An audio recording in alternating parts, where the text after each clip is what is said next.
Yesterday, there was new blood in the lineup, and it fueled an important comeback win. It was the first sign that this second half slide could be over.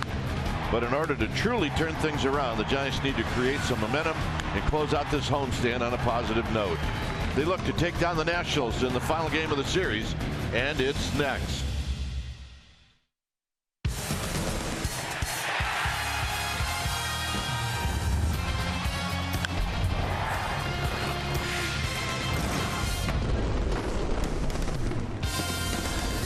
It's Hyundai Sunday on CSN Bay Area as Giants Baseball is brought to you by your Bay Area Hyundai dealers. Today, it's the Giants and Nationals one more time in the final game of this series from AT Park. Hi again, everybody. I'm Dwayne Kuiper. Alongside me is Mike Krukow. And all of a sudden, this homestand is over.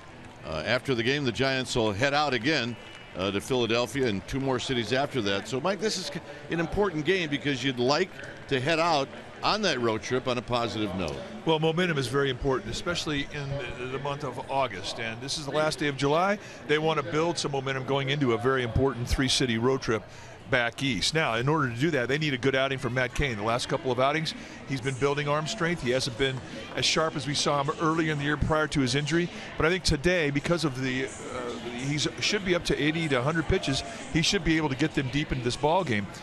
On a personal note, if he wins today, it's his 100th win. So you know he's going to be motivated for a lot of different reasons. But this Giants team offensively took a whole new different look yesterday with Hunter Pitts in the lineup. And they're a very confident team right now after one win. No Brandon Crawford. He is on the mend, but hopefully we'll see him on two. Well, you'll probably see him in the game at some point today. All right, we will have, when we come back, the lineups and the first pitch of this ball game. We'll have all of that right after this.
On CSN Bay Area is brought to you by Jack in the Box. Taste the all-new Jack's Brewhouse Bacon Burger today at Jack in the Box. Limited time only at participating restaurants. And by Toyota, the full-line automaker with the longest-lasting vehicles in America. Toyota, let's go places. Bruce Bochy Gnome Day. Atta, babe. Our game time weather is presented by the Santa Cruz Beach Boardwalk. Hey, it's that time of the year. Get to the beach. The admission-free boardwalk is now open daily. 64 degrees here at the yard. We have light winds, humidity at 71%, and it is partly cloudy. All right, let's take a quick look at the lineup for the Nationals. It'll be Turner, Revere, and then Harper. Ramos, he's hot, followed by Rendon, Zimmerman, and Heisey. Espinosa 8th, Gonzalez 9th. As we get ready for the very first pitch of this ball game, and here it comes from Matt Cain, and it's outside. So we get started on time at 1:05. Matt Cain, the pitcher today for the Giants, 2-6 with a 5.95 ERA. And this next pitch is fouled down the left field line and out of play. Cain, and when he's right, you're going to see a low 90s fastball. He'll sink, he'll cut the fastball. He's got a changeup, a curveball. Lifetime against these Nationals, 5-5 with a 3.64 ERA.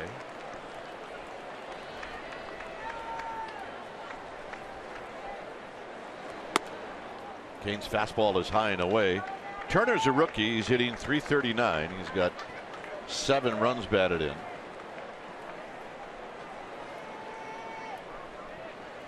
And he bounces this one to Nunez, and Nunez to Belt. He runs well, 1 out. Let's take a look at that defense the Giants will employ today behind Matt Cain, starting in their outfield from left to right. It'll be Williamson, Pagan, and Pence at your outfield. Good arms on the corner. Nunez, Gillespie on the left side of the infield. Panic joined by Belt on the right side. Buster Posey, he'll be in the squad, putting down the signs. So here's Ben Revere.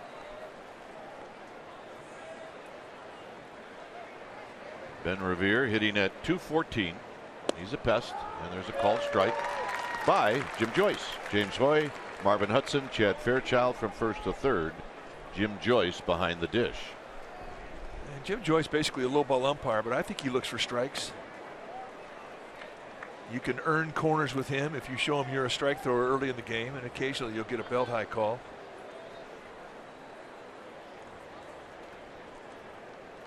Two hits in the series for Ben Revere, and he drives this one to right. Hunter Pence coming in, and he'll make the running catch. Check out our cold hard facts, and it's brought to you by Clean Crisp Coors Light. Players with 20+ home runs and 15+ stolen bases this season, and you can see it's Betts, Myers, Desmond, and Harper.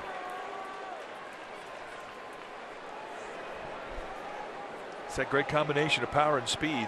It really does set you apart from the herd. Those 4 guys have a chance to do something special. They have a chance to go 30-30. Swing and a miss by Harper. Harper 1 for 4 on Thursday. Harper 0 for 3 yesterday. And Harper 0 for 2 yesterday with 2 walks. And it's low to even the count at 1 ball and 1 strike. He's had a home run against Cain. Lifetime 1 hit in 6 at bats, and it was a big fly.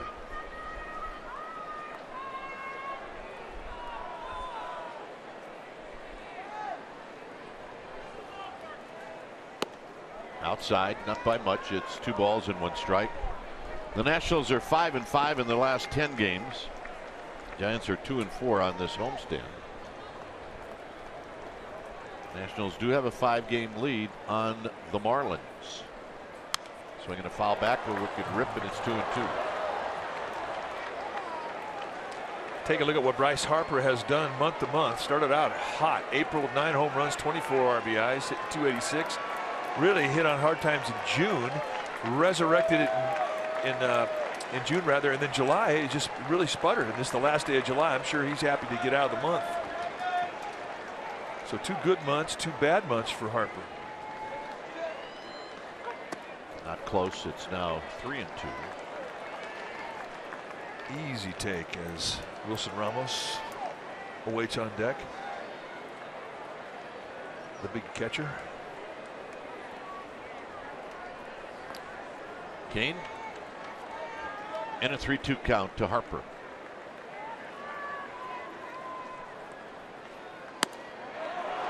just outside.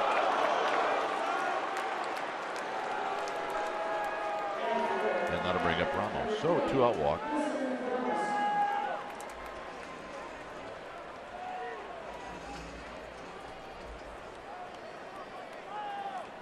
Ramos 1 for 5 on Thursday, 1 for 4 on Friday, and then Ramos got into the game as a pinch hitter yesterday and went 0 for 1. Plenty of power, and it's gap-to-gap power. Right now, the fastball just is not there for Matt Cain. Today was Bruce Bochy gnome today. Those are good ones.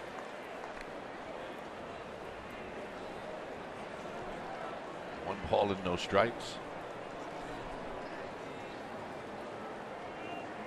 Swinging and a foul held on by Buster Posey. I don't think that one would stay in the garage very long. There's Giant skipper. Well, the skipper does have a rather large hat size that he wears, but I think the gnome is a little exaggerated head size. Yeah, he enjoys it.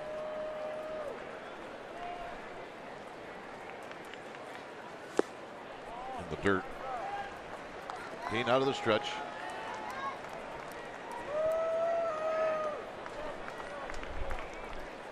Two balls and 1 strike.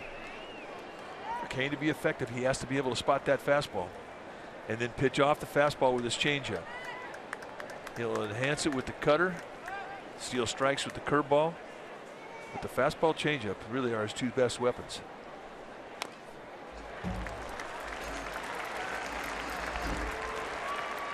So he gets it to 2-2. There's Anthony Rendon, who hit a home run in the game yesterday.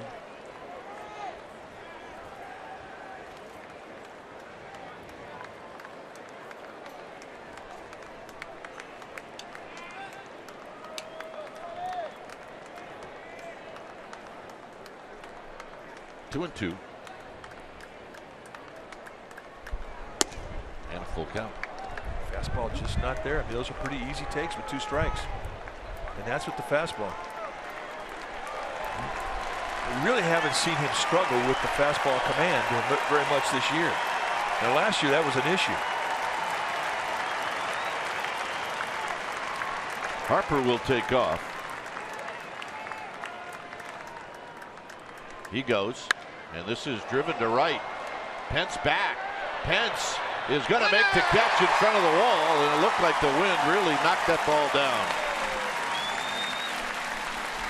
So, the skipper, he's got his own gnome. Nunez to lead things off.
The Giants are coming up facing Gio Gonzalez, the lefty, and it'll be Nunez to lead things off, followed by Pagan, Pence, and then Buster Posey. Mac Williamson gets a start, followed by Belt. Belt will hit 6th, Panik 7th, and then Gillespie and Cain. On the hill today for the Washington Nationals will be the left-hander Gio Gonzalez. Gonzalez in his 8th year at the big league level. He is 30 years of age, 6 foot tall, 210 pounder. This is what he has done in 20 starts, 6-8 with a 4.44 ERA. Almost a strikeout an inning, 114 strikeouts at 115 innings. And when he pitches to you, you're going to see a low 90s fastball and a great curveball. Really one of the best in the National League East. He also has a curveball that he'll feature from a low 3/4 angle. Lifetime against the Giants, 3-3 with a 3.33 ERA. Lots of threes.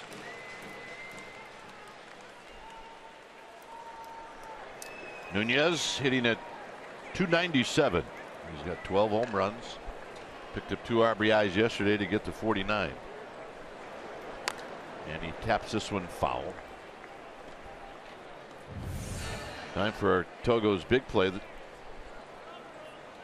This was before the game, before Pence and Nunez took the field. And after Pence, you know, the veteran guy, giving him a little pep talk. So it's 0-2. Well, Hunter Pence will do that. He does that with all the newcomers that come into Mike Murphy's clubhouse.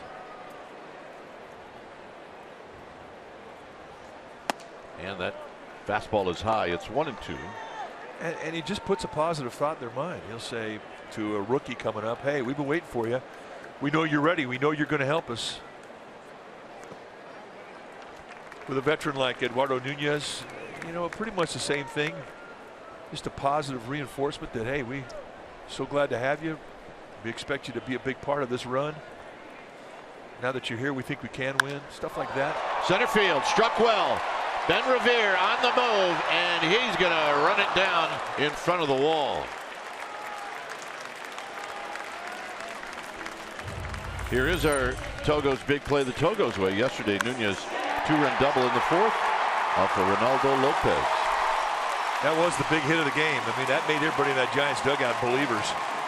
They were down 3-0 before that 2-run double.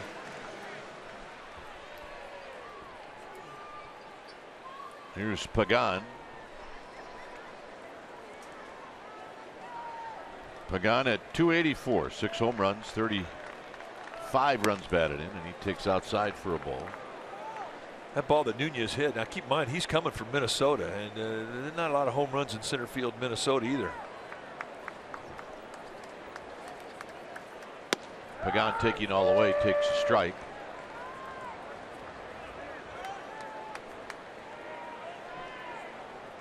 With Hunter Pence to follow.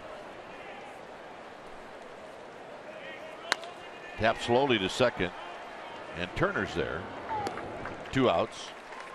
Let's take a look at the Nationals defensively, starting in their outfield from left to right. It'll be Heisey, Revere, and Harper. The best arm is in right field. And Heisey in left field's got a cannon too, a good assist arm. Espinosa and Rendon on the left side of the infield. Turner and Zimmerman on the right side, and Wilson Ramos, he'll be in the squad putting down the signs. The gamer babe all the way from Virginia. Couple of gamer babes. Here's Pence. Pence at 299. And he takes a strike. Pence, not a lot of luck against Gio Gonzalez in 16 at bats, a couple of hits.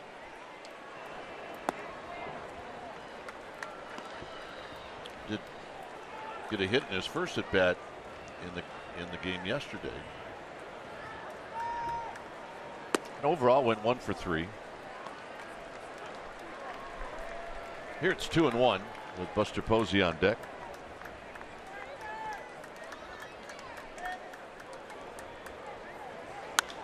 Pence hits a high fly ball to right. Harper moving over, and Harper's going to stumble and trip over the mound and make the catch, and hopefully he's going to be okay. And he gets up and he looks like he's doing fine. It's that mound that'll get you every time because you just don't think about it when you're going after it. So well, I think in the end he just gets the wind knocked out of him, but what great concentration. He's losing his feet and he still can make the play. That's the big leagues. Nice play.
Baseball on CSN Bay Area is brought to you by AAA. Get a free road trip day pack with a AAA insurance quote. Go to AAA.com/roadtrip or a AAA branch for details. Restrictions apply.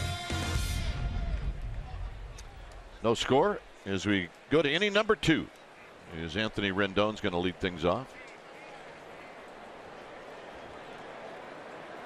Rendon hitting at .260, hit his 13th home run yesterday. And he takes a call strike. 0 for 2 in his only 2 at bats in his career against Matt Cain. It's a pretty good pitch right there. 1 ball and 1 strike. And that's his bread and butter. I think the changeup is the one that is his best swing and miss pitch. He didn't miss by much with that one. He'll be happy as to how that felt coming out of his hand.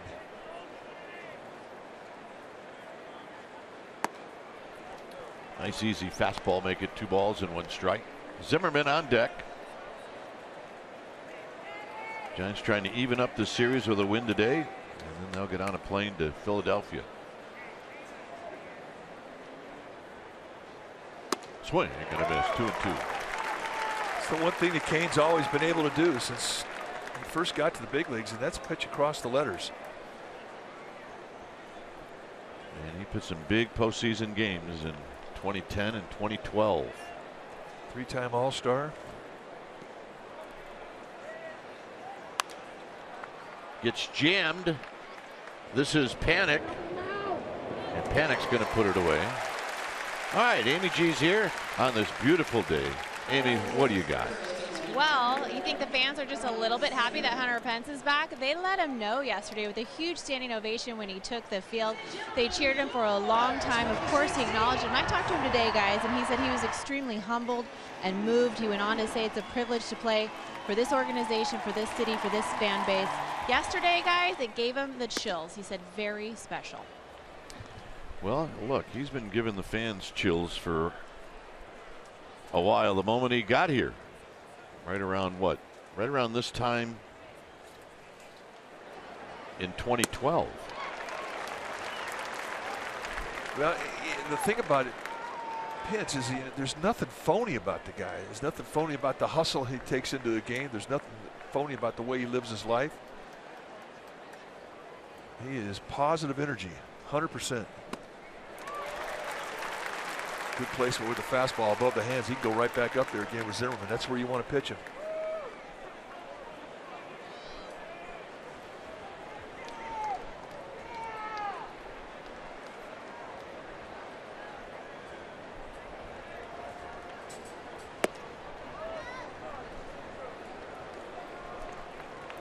On deck is Chris Heisey.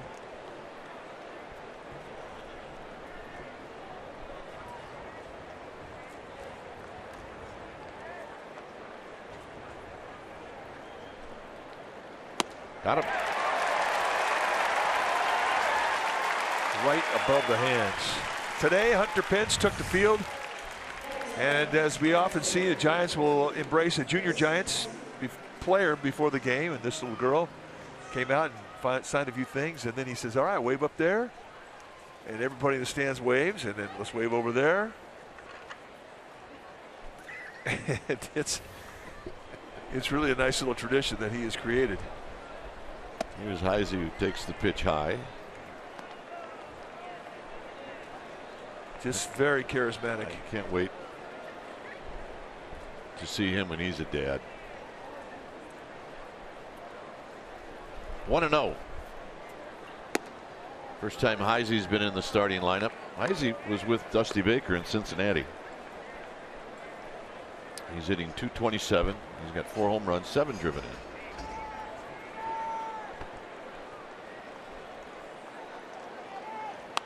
This is Pop backing out of play, and it's not unusual for managers to suggest to their bosses, the GMs, to go get maybe a couple of guys that they're used to, and obviously Chris Heisey falls into that category.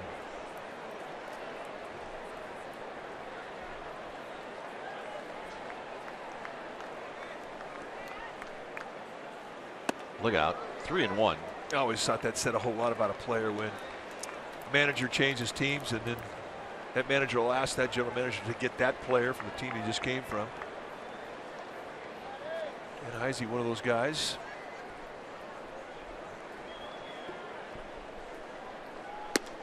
And the walk. So back-to-back innings. Matt Cain walks the third hitter that he faces. And here's Danny Espinosa.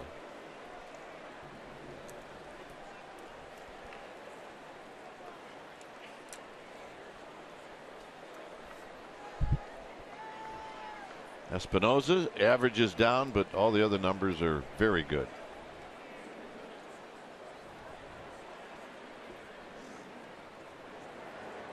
And he takes one up and in. I don't think that was as far in as Espinosa made it look.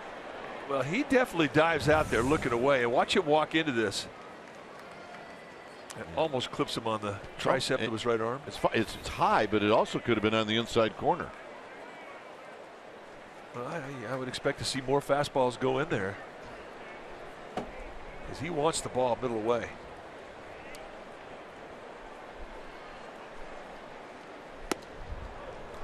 So it's 2-0. I think Espinosa is getting a pretty good idea where the Giants want to pitch him.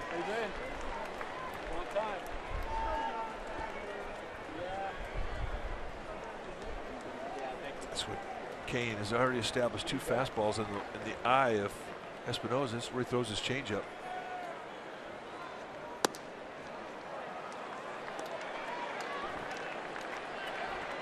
It looks to me like Cain's a little more comfortable out of the windup than he is the stretch right now. That can all change the course of the ball game.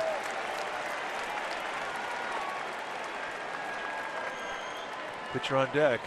He will green light. And the walk.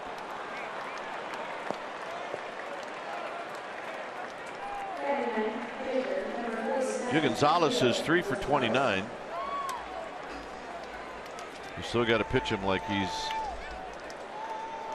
Wilson Ramos.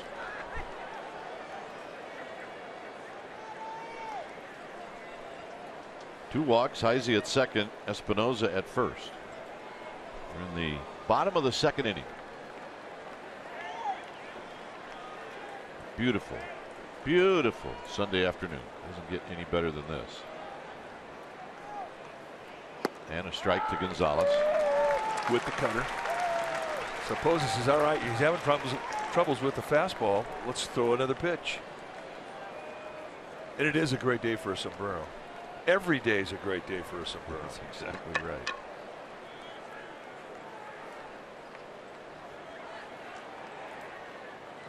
Swing and then a miss.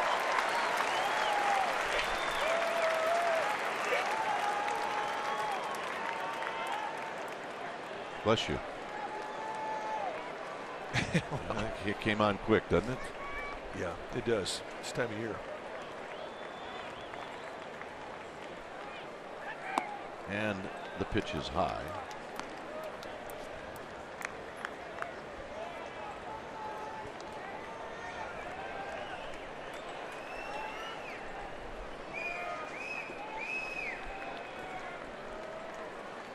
One and two.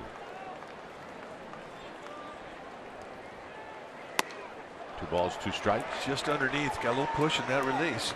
And that's what he's going to have to correct. Because right now the fastball is just not reliable for him. Posey does not want to get to a 3-2 count.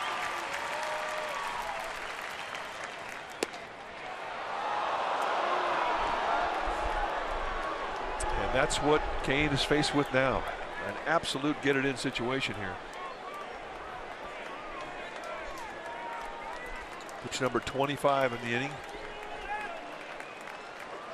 Coming up.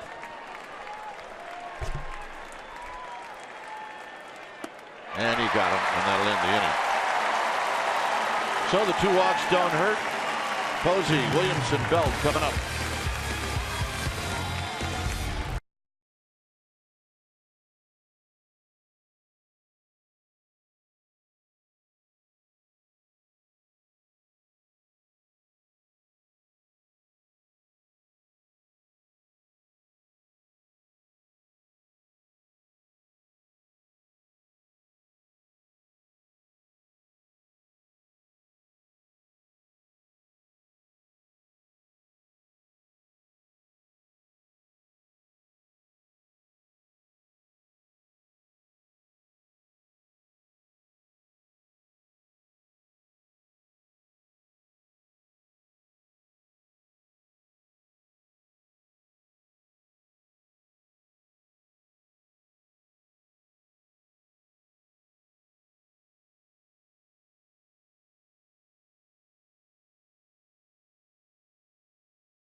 Baseball on CSN Bay Area is brought to you by Heffernan Insurance Brokers. Insurance and financial services for you and your business. Visit hefins.com. Well, interleague play is back as the Giants will take on the Baltimore Orioles Friday the 12th of August through the 14th. And you can come out to the ballpark early on Saturday the 13th. And we are going to honor Giants Hall of Famer Gaylord Perry. They will unveil a statue, and the ceremony will begin at 1 p.m. And it is at 2nd and King Street Gates. So get there early, and the first 20,000 fans will also receive a replica Perry statue courtesy of Coca-Cola. Go to sfgiants.com/tickets and be there. It'll be a big day. Here's Buster Posey.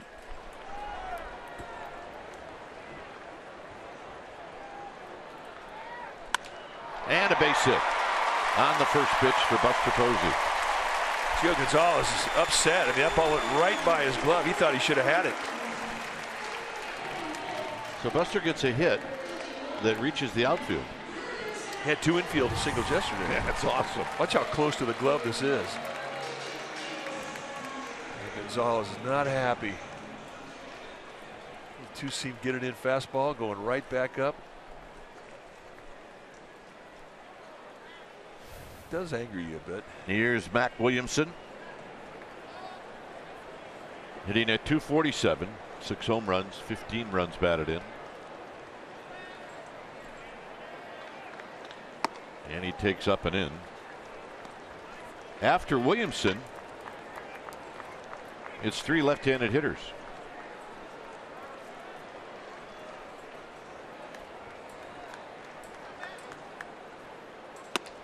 Strike. On that note, Matt Duffy playing for the Sacramento River Cats last night. His first rehab game, played 5 innings, had a hit. River Cats got shut out, got 2 hits. Duffy had one of the knocks. Yeah, I believe if I know the schedule for him correctly, he is going to head out east and play some games in Richmond and see how that goes, and then maybe, who knows, join the Giants on the trip. The Giants will be on the East Coast for 10 days. Off day tomorrow, then 3 in Philly, 3 in Washington, 3 in Miami, and with Duffy on the East Coast with Richmond, you would think you're right. At some point in time in this road trip, we'll see him. Hit on the ground, it could be a pair. That's 1.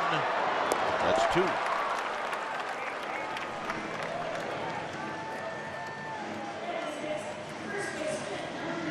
And here come the lefties.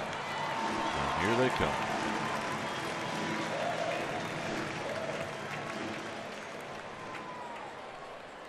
Belt at .282 with 11 home runs. He's got 49 driven in. A really nice day yesterday. He walked 3 times and he had a base hit.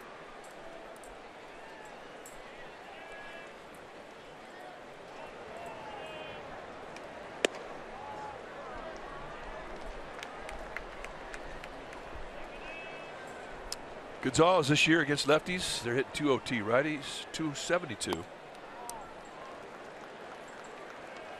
And that shouldn't be a big surprise. The big curveball, which is his best specialty weapon, it's one that breaks hard away from lefties. And a strike. 2-1.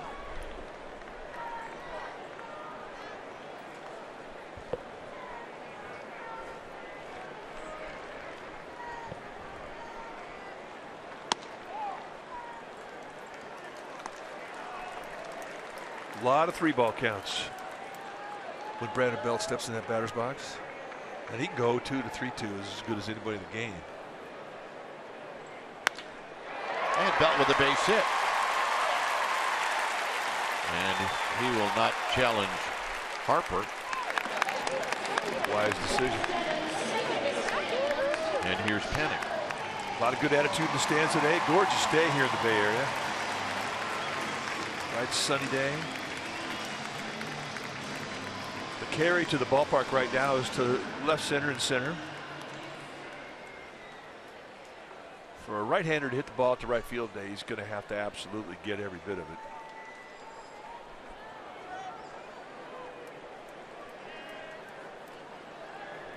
Here's Panik hitting .251. His sacrifice fly in the game yesterday gave the Giants the lead, of which they kept.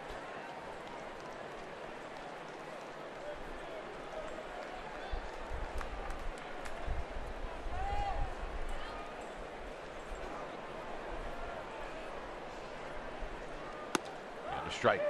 Joe Panik 0 for 5 lifetime against Gio Gonzalez.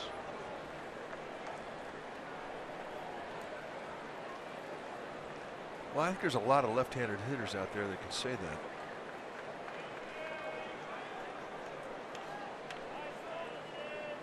And that pitch goes to the backstop and kicks up high. And Ramos gets it on the carom. It'll be a wild pitch.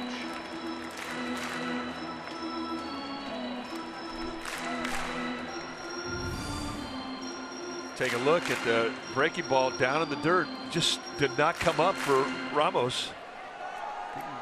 You know, you always, the catcher's blocking. You say, well, why didn't you get a body slide over a little bit to try and block it? Well, it's real close to August. Guys get a little more sedentary in the last couple months of the season. And Panik dribbles it foul. He may slide in spring training a little bit of April and May, but even on slow breaking balls this time of year, guys don't get a lot of lateral movement. Gonzalez very good with runners in scoring position.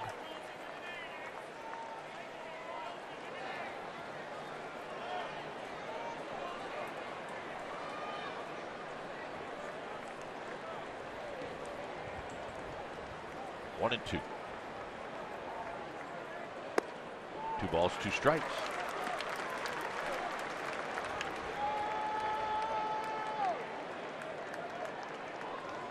Different look at the field from the overhang on the first base side. Anywhere you go in this ballpark, it's going to be beautiful. Hit on the ground, and it's right at the first baseman Zimmerman, and that'll end the inning. After 2, it's 0-0.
CSN Bay Area is brought to you by First 5 California. Talk, read, sing. It changes everything. Well, the Baltimore Orioles coming to town for interleague play Friday, August 12th through the 14th. And Sunday, August 14th, we're giving away Hunter Pence solar bobble bodies to the first 30,000 fans, courtesy of Coca-Cola. Go to sfgiants.com/tickets. Check it out. Bobble what? Bobble bodies. They're going to have One of these days, the bobble boiler for the broadcasters. The bobble boilers for Kruk and Kipe. I think that's a good idea. Do not. Don't give me any ideas. Do not give them any ideas. Bobble boilers. We were just kidding, by the way. That would really be a bad idea. Good pitch, 1-2. Hey, Big Papa's here. Those are good seats. Out in the arcade. See you later. It's a rough at bat. Strikeout number 3 for Kane as he goes up and in, and Trey Turner sort of turns into it. I mean, this is just a rough at bat. Did he go? Oh yeah, he went.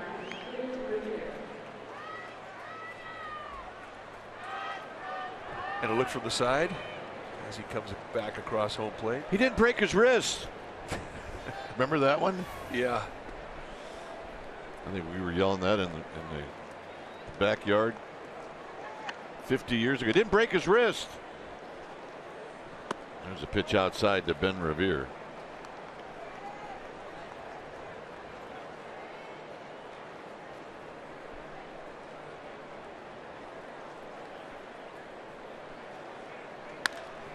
On the ground, foul.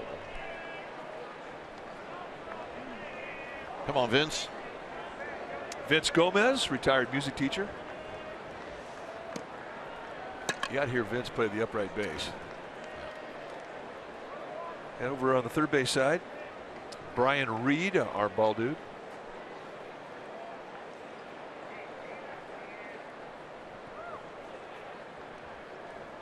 Here's the 1-1 pitch is outside. 2 balls and 1 strike. A few years ago when Omar Vizquel was with the team, he had a show at a gallery, art gallery here in San Francisco, and so we went there and they had some music playing, and there was Vince Gomez on the upright bass. Yeah, if there's a function and they don't pay, Vince is there.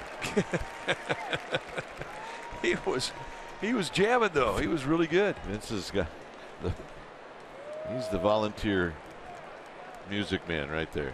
But when he was playing that upright bass, now Vince, he's not a big guy. He's good. He's real good. But he kind of looked like a rat on a hunk of cheese playing the thing. Look out. That's one where you better pay attention.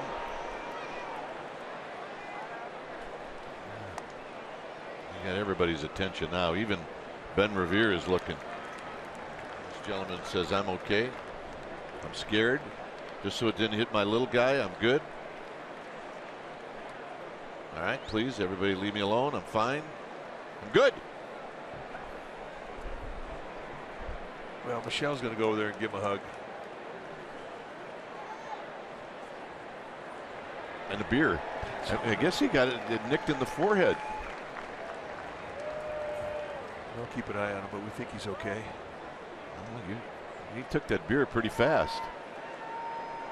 Well, it was cold.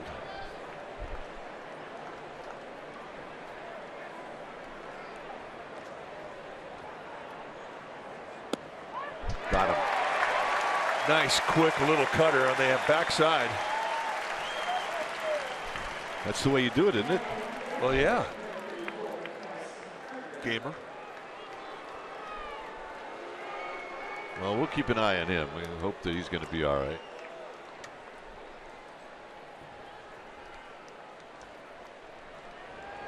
Looks like one of those guys, though, where his arm could be off and he'd be telling you he's all right. Yeah. I agree. Harper drew a walk in the first. And he takes a strike.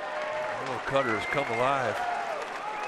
And right now, I think he's got a better feel with the cutter than he does the fastball.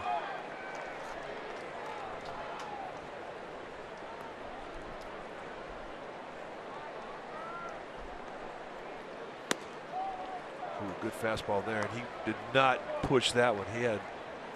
He was on top of that, snapped it off right through the outside corner, did not miss by much. Harper's got a good eye. He'll take a lot of walks. So cutter, fastball, changeup. He's kind of dragging him through the garden, showing him all the movements and speeds that he has. Well, remember what Kane did in the first: 2 outs, a walk. In the second, 2 outs, a walk.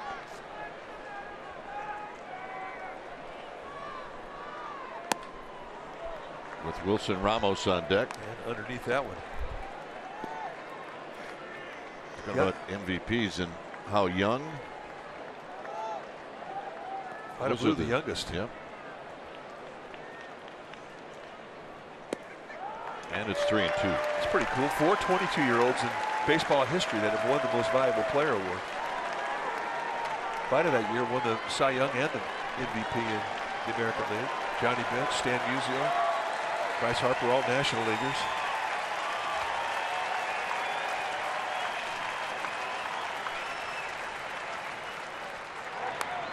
Harper wastes a pretty good, or fouls a pretty good pitch. Got a man making a play with no glove.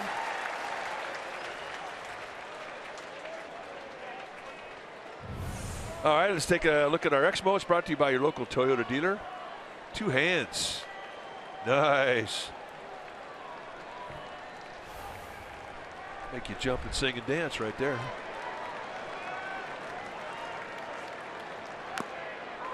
Wicked rip by Harper. It stays at 3-2.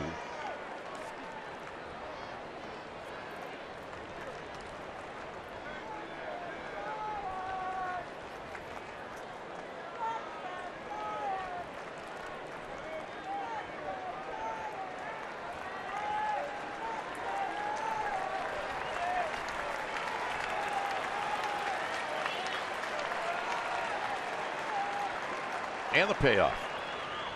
Got him.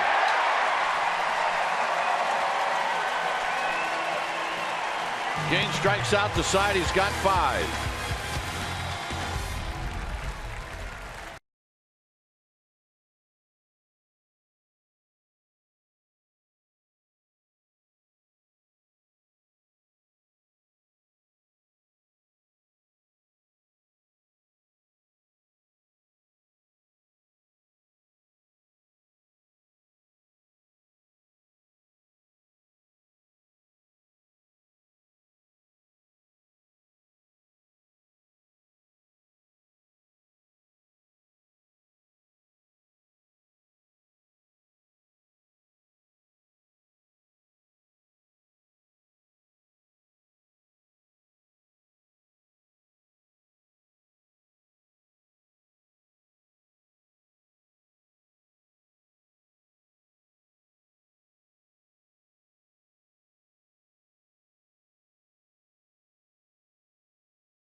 Baseball on CSN Bay Area is brought to you by your Bay Area Hyundai dealers. Great deals on amazing cars are going on now at your Hyundai dealer. Visit buyhyundai.com today.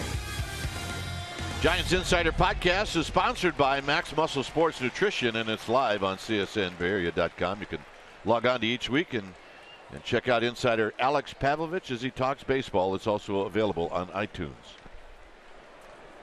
Here's Gillespie. It'll be Gillespie, Kane, and then Eduardo Nunez. Gillespie gets a start against the lefty. He's hitting .258, 4 home runs, 17 driven in. Meanwhile, out in the Cove. I kind of missed that. Gillespie drives it into right center field. Nobody's there. He is on the move, and Connor Gillespie is going to have at least a triple. And down the stretch he comes.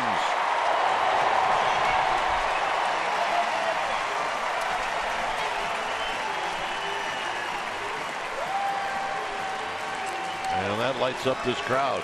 One thing about Gillespie, he's got really quick hands, and I think if you make mistakes middle in, he can burn you. And that's exactly what he gets. Mistake middle in just above the knee, and he rifles this through the right center field gap. And even with average speed, you find the gap here, and Triples Alley will give you 3 bags. Here's Kane. Remember, Kane in his last game hit a 3-run home run.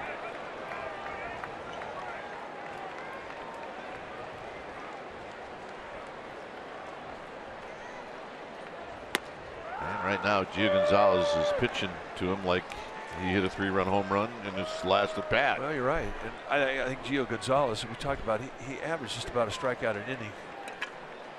He's pitching for it now. He's comfortable with it. Gets it. First strikeout. Here's Nunez. Nunez hit a ball to the wall in center field that was caught by Ben Revere.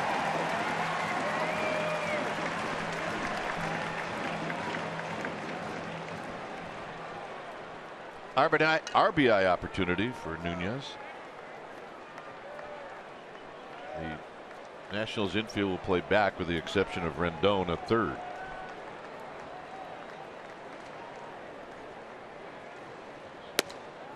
Outside 1-0. One thing about Nunez is he doesn't take a lot of walks. I mean, he swings it.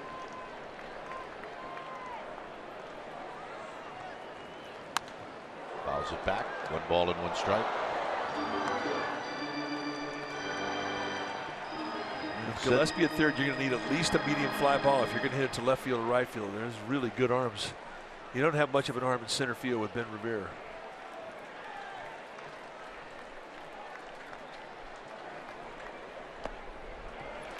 Said after the game he didn't realize when he got here the Giants got off to such a bad start the second half. I think it was Brandon Crawford's response was, "Oh, that's good."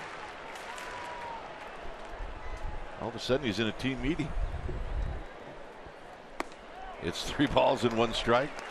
Well, an American League guy, I mean, not really paying a whole lot of attention to the National League West. American League Central does not play the National League West, so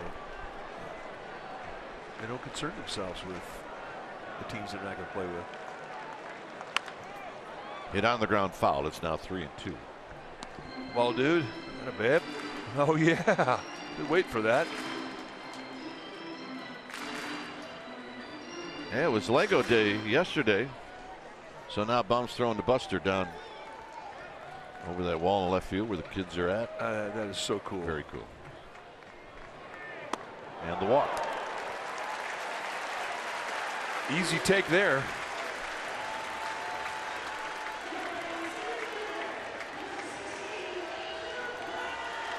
Dusty Baker, a bit of a concern. Yeah, but they did a great job with that because that looks exactly like Bumgarner. Well, and I mean they got everything right. I mean the arm angle, the closed up stride step, that's going to be there. That thing weighs 180 pounds, about 70 pounds less than what Bumgarner weighs. Runner goes, swinging a line drive, foul down the left field line. You know what? With the jump that Nunez had, he may have scored if that ball was fair. He had a huge jump. Danny Gladden told us he's going to lose his helmet a lot. Like that. Just runs out of it. Gary Matthews used to flip it off, but Nunez, he literally runs out of it.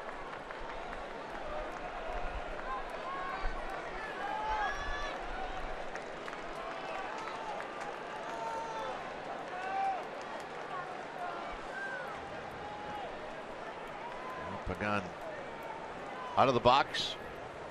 Now back in. It's no balls and 1 strike.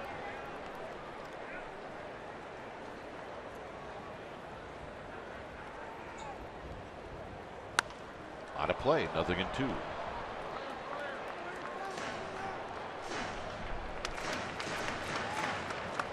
More information on the Bumgarner Lego.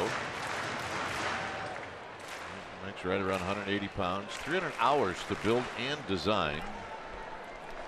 36,000 Legos. 0-2. See, I think it's pretty cool when you get a Lego kit that's got like 650 pieces. You know, I'm thinking, hey, I did something good here. 36,000. He's talking to himself.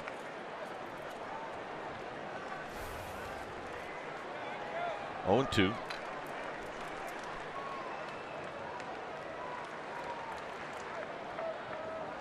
On the ground, could be a pair. And they're only going to get one. Everybody's safe.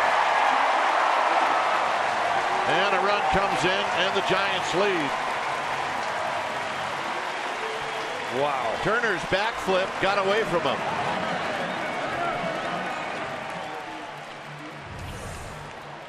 No, Espinosa coming around. You're expecting this is going to hit you right in the chest. And a little backflip takes Espinosa completely off the bag. And in the end, they get nothing. What we thought was going to be an inning-ending double play, even with the speed of Nunez and Pagan. And now the Giants have a chance to do something big. And look at the reaction. That's the problem with that backflip. If you don't have it down, you just don't know where it's going to go. Hey, he kind of hooked it. The proper technique with the backflip is you lock your wrist and you just push it. If you use your wrist a lot, then it could go anywhere. Let's see if he gets a little flippy wristed here. Well, I mean, that looks pretty good right there. He just hooked it. Wow.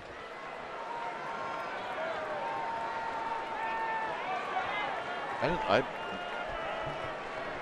rarely used it. The guy that was excellent at it, and I didn't realize it until I got here, was Joe Morgan. Joe would flip it from almost first base, and he was always accurate.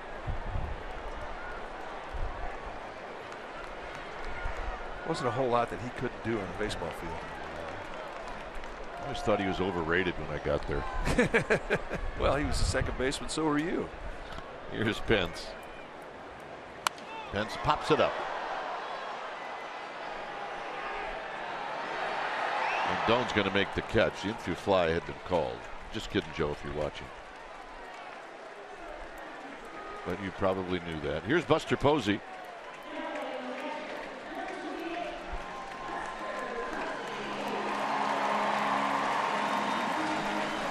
Buster with a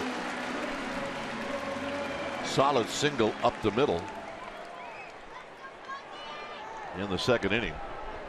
Now he's got an RBI opportunity. Nunez is at second and Pagan is at first. So two guys that run well. Nunez goes. Throw is going to go down to second, and they got him. So Pagan thrown out on the back end with Posey standing at home plate.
Struck out the side in the third. We think that's worthy of being our Ford right choice. And see how he does it.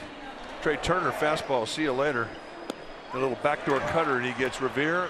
And then in the end, in a 3-2 challenge fastball up above the shoulders, he gets Bryce Harper. He strikes out the side. That's our Ford right choice.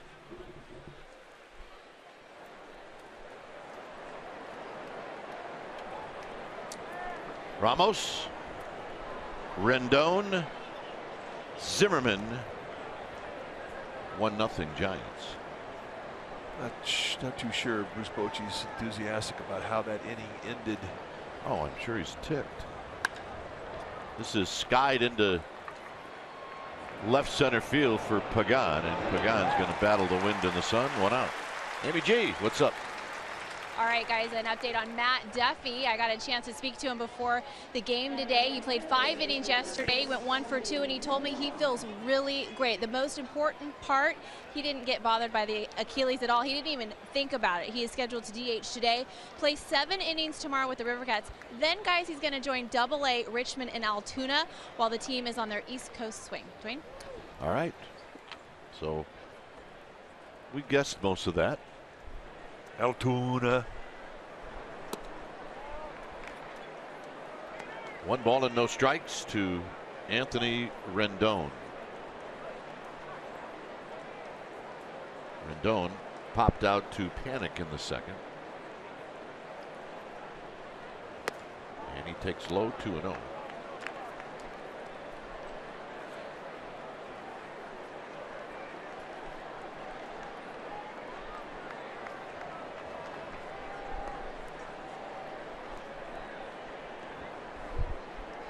Zimmerman on deck.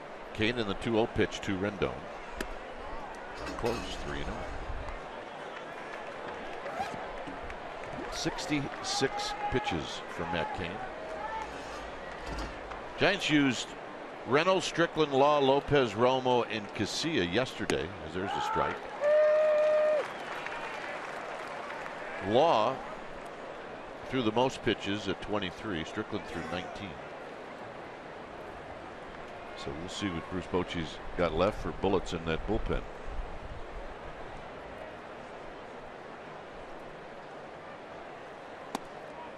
Just high, not by much. Yeah, Kane thought he had a strike. He followed that one in and asked Jim Joyce, the plate umpire, where was that? So 4th walk issued by Kane. 3-1. Perhaps a bit high, at least in the eyes of Jim Joyce. Not by definition in the rule book. Wouldn't that matter? Yeah, the rule book strike zone has never been called in the history of the game. There's a strike, and it's 0-1. You would think at some point they'd change the rule. There's a couple of fear of the new beard. You know what? Way to go. They worked hard on that. That's a good one.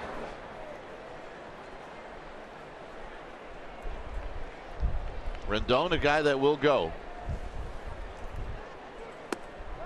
Well, there's a call strike. The Nationals may be a little gun shy running with what Buster Posey did yesterday. Well, he shot down 2 would-be base runners, Ben Revere and Bryce Harper, and it was really the difference in the game yesterday. Posey has thrown out 42% of would-be base stealers, 15 for 36, second best in the National League. And that is his career best percentage.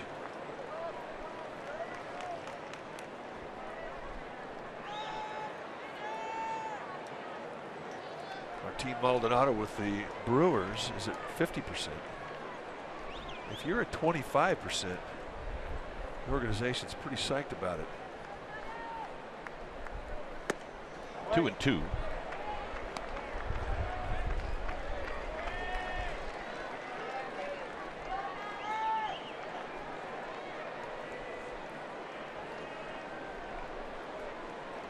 Rendon with 12 steals.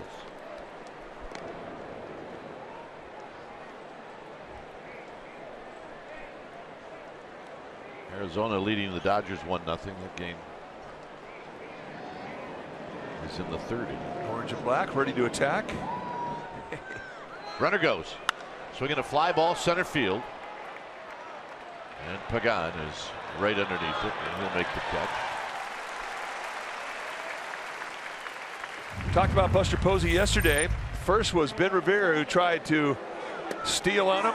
He said, I'll have none of that. Great tag there by Nunez. And then this was the big play. Late in the game, Harper steals, and an absolute rifled strike from Posey. And Harper had to head back dejectedly. That was perfection. Heisey drew a walk in the second. And a bit outside. 1 ball and no strikes. It's a funnel cake. Hey, we're at the State Fair. Are you a funnel cake guy? No. I did like the State Fair, though. Oh, yeah. The Mid-State Fair, Paso Robles, that's about ready to go off here the next couple of weeks. Yeah. Big one out by us is the Alameda County Fair, Pleasanton.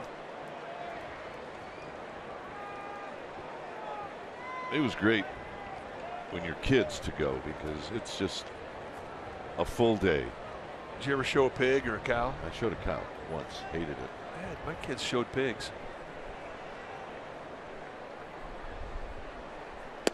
And a call strike, 2-1. Which, you know what that meant? It meant you were buying a pig. Well, a little bit easier for us to buy a pig than for you. Gamer Dudes with a giant attitude. Gamer Bates from Folsom, Santa Rosa. Welcome.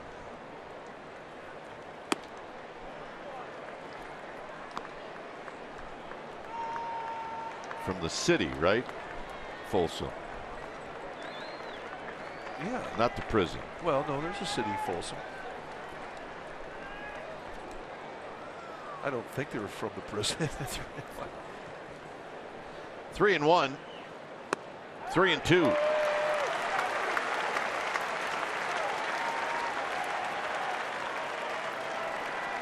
Canis, he's got 3-2 a lot. He's walked 4. He struck out 5.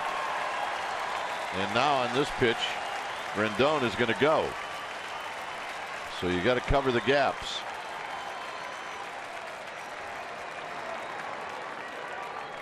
Runner goes. Swinging a pop-up. He's going to get out of this.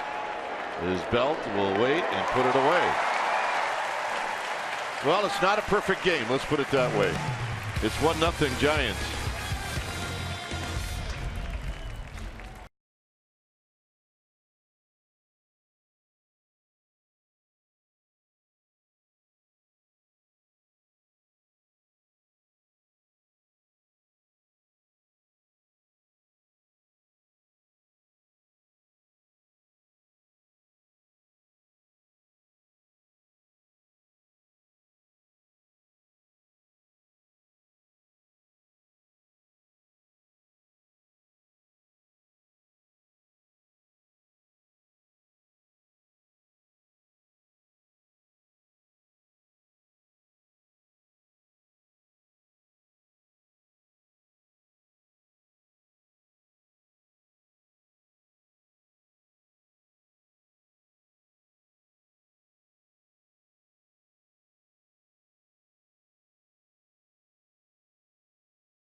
Bay Area is brought to you by Caltrans Stormwater. Keep our highways clean. Protect our water. ProtectEveryDrop.com. NBC Bay Area investigates to hold the powerful accountable, and now it's expanding its resources to help solve your consumer problems. Introducing NBC Bay Area Response, a new team dedicated to investigating your consumer complaints and returning your money. Contact 1-888-996-TIPS or visit nbabayarea.com/response. Right center field. And it's up against the wall, and Buster Posey is going to drop anchor. And Buster's 2 for 2.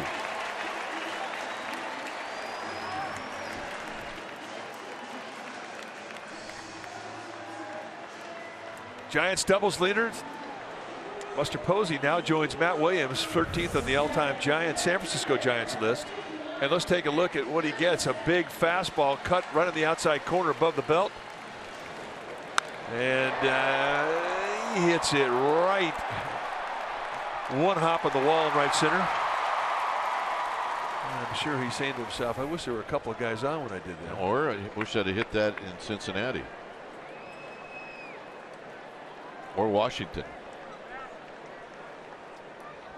Mac Williamson takes high.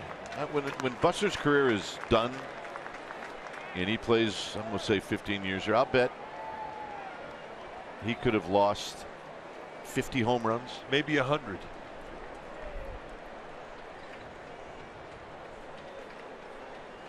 And you know, he never once ever complained.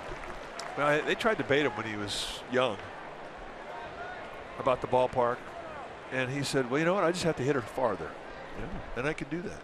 Yeah. And that ended the controversy. Yep. He's never been asked about it again. And then he went home in his backyard with his wife and 2 kids and yelled, "It's killing me." Yeah. Well, it does wear on you.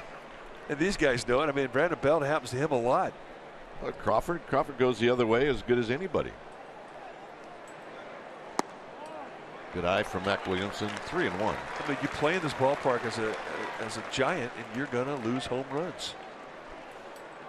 You get AT&T'd. And you know, look, the bottom line is and they'll all say it. You get 3 World Series rings, and nobody's complaining. Nope. Except in their backyard. Yeah, for their wife and their kids.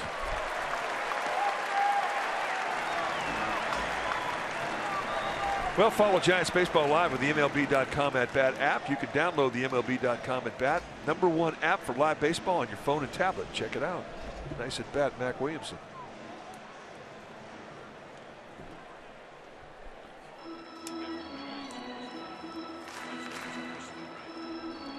Yeah. So we'll Mike Maddox ask Buster's wife, Kristen, if he actually ever did that. Greg Maddox's brother. He milks more than they give him. When he goes out there, he's always excessive in his time. You're supposed to have 30 seconds, and he's always past 30 seconds. He'll get a call. Well, he should. He's breaking the rules. Here's Belt. Belt singled in the second. No overshift. And now Gonzalez steps off. A double and a walk. And now the 3 lefties are coming up.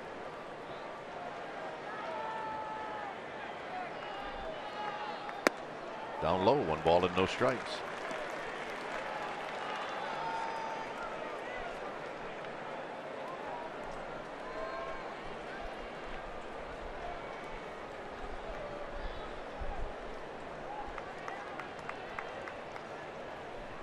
Swinging a foul that got Ramos maybe on the foot. 1 ball and 1 strike. The Giants, as we mentioned, have an off day.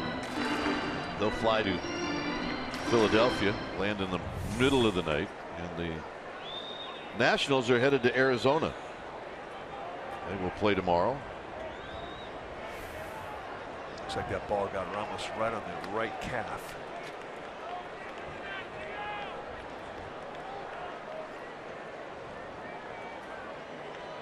The D-backs are going to see Strasburg, Roark, and Scherzer. So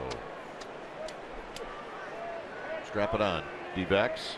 D-backs are leading the Dodgers in the 3rd inning, 1-0. They have a chance to win that series. They won last night's ball game 4-2 against the Dodgers. So go you D-backs. Big fans. 1-1 to Belt. 1-2 to Belt.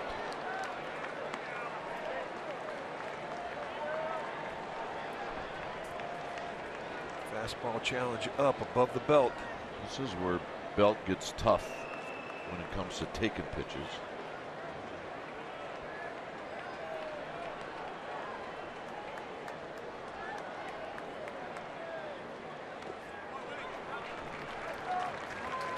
Two and two.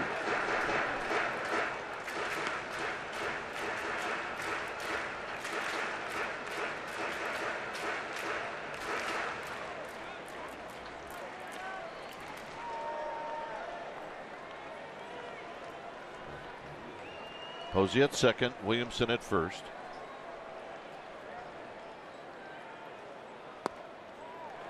And like you said, this is where he starts to toughen up. And from a 1-2 count to a 3-2 count.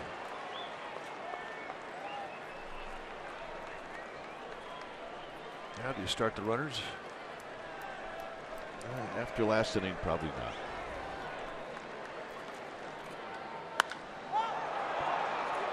High pop-up could be tough. Not for Rendon. 1 out. Good play. That was anything but easy.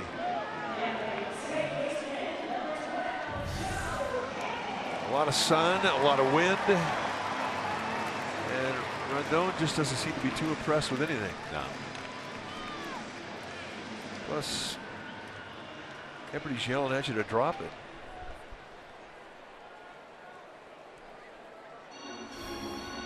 Here's Panic.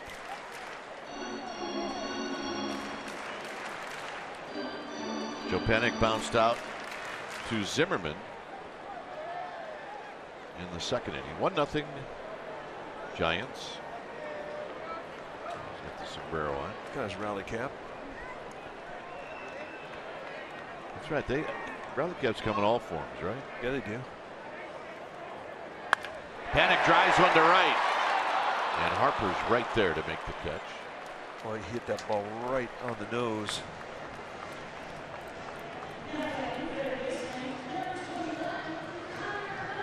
So here's Connor Gillespie. Gillespie tripled and scored in the third.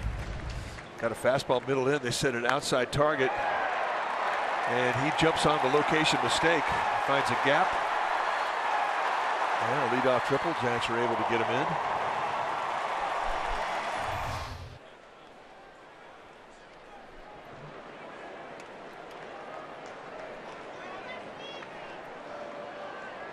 Gillespie, an RBI opportunity.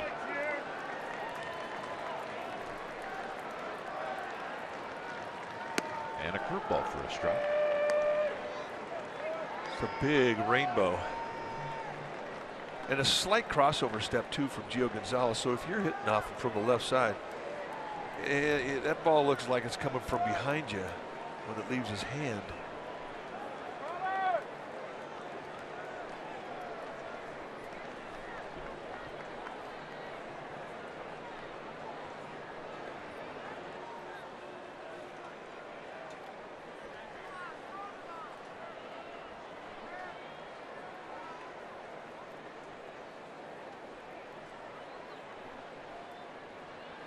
Oh, and 1 to Gillespie.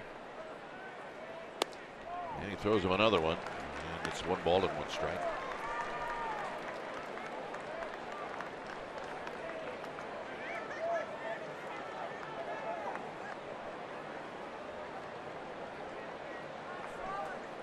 Gonzalez about to throw pitch number 60.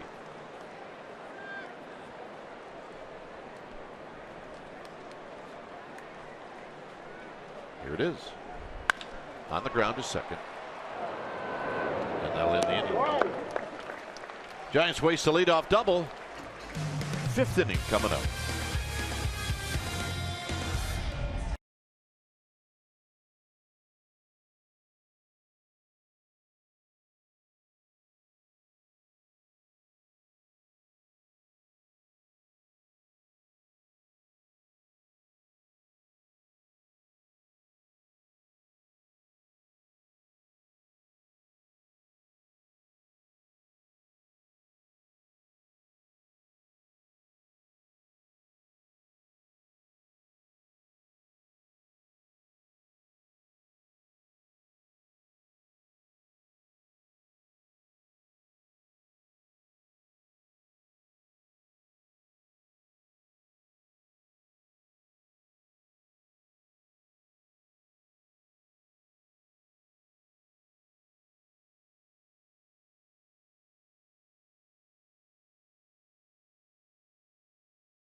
McDonald's true stories on this date in 2012.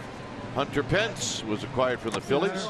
Pence arrived at AT Park after the Giants' 4-1 win over the Mets. Walked through the left field gate, did an interview with Amy G, and then walked into the locker room to meet his new teammates. And that's part of the book of Hunter Pence. There's a lot more chapters to go. It's great to see him back on the field, though. Here's Espinoza.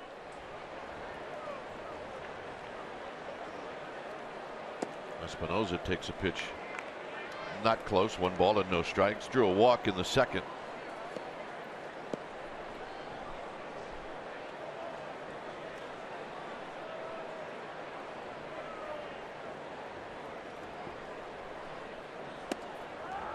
And a call strike, and give credit to Jim Joyce. That was away from Buster Posey's target, and Matt Cain got the call.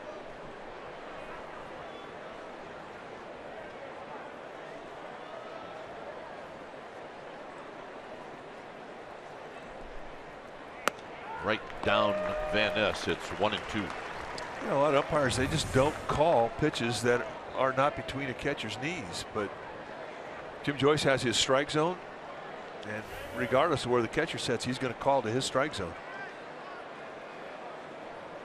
One of the reasons a lot of players like his strike zone. Well, he leaned into that.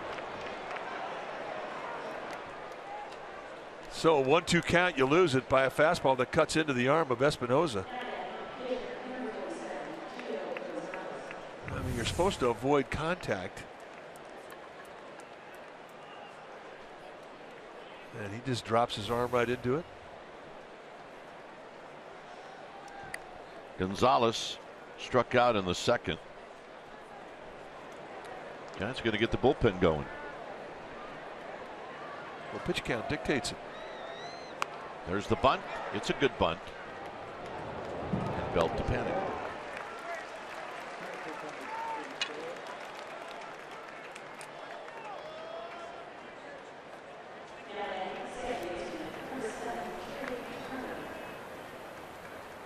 So here's Turner. Are you ready for the Olympics? Yeah, you know what, Mike? It always kind of sneaks up on you. You read about it, okay, it's going to be here, and then all of a sudden it's not. What, starts next week? Yeah.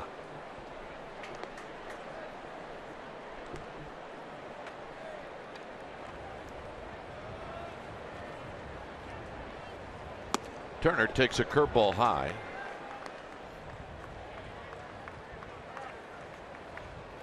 The Summer Olympics, they're like the even year thing too, right? Yeah. See? There's a strike, 1 ball and 1 strike.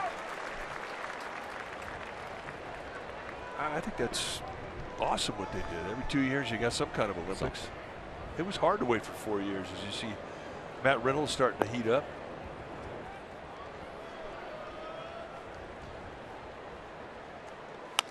Hit on the ground to third. And now you got to be careful with any throw across the diamond. Just make sure that it gets there, or that third baseman can handle it. And Belt throws extremely well. Well, you're right. I mean, this is a risk because with the speed of Espinoza, if this ball gets by Nunez, this game's tied. And I just don't think there was that much opening for Brandon Belt to think that he would have a play. Not a force. I mean, you got to put a tag on him when he comes across the diamond. Plus, he threw a sinker. It's the best sinker we've seen today. Well, here's Ben Revere. He's lined out to right, and he struck out looking.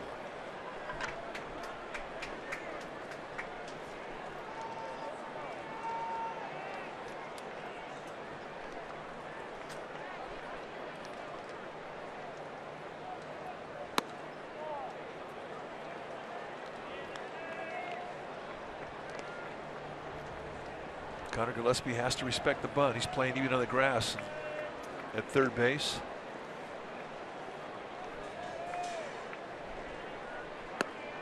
And a strike. Staying away.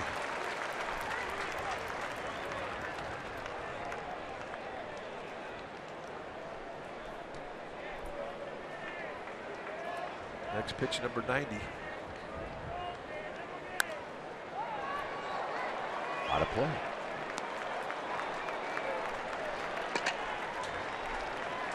One and two.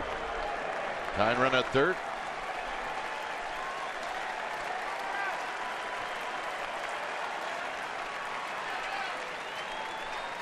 If you're on the infield, you got to worry about the speed of Ben Revere.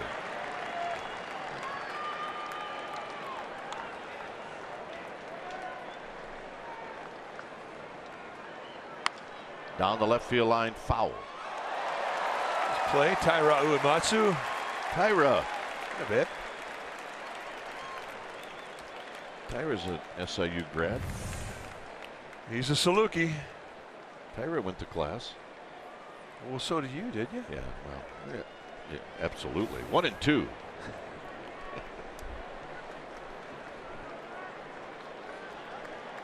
You stayed eligible. Come on. Absolutely.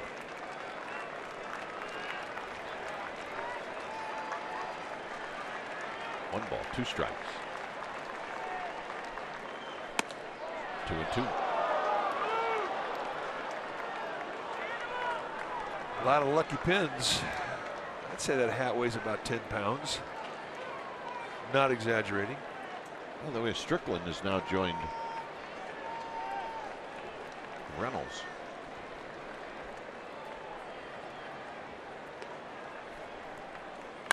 Hit on the ground, panic, and that's going to end the inning.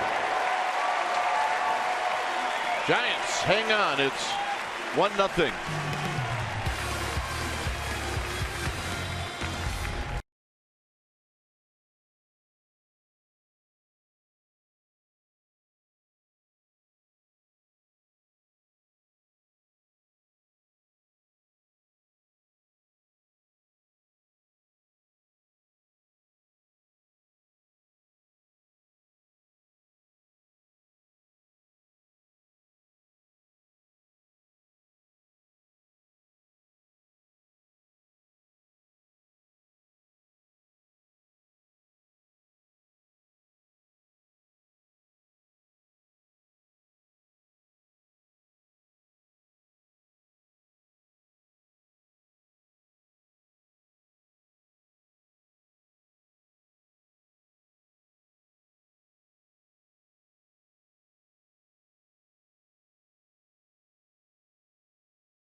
You want to grab Giant seats? Get the StubHub app. Not only will you find seats you'll love whenever you want, you can find the best seat for your buck when you sort by best value. Get the StubHub app today.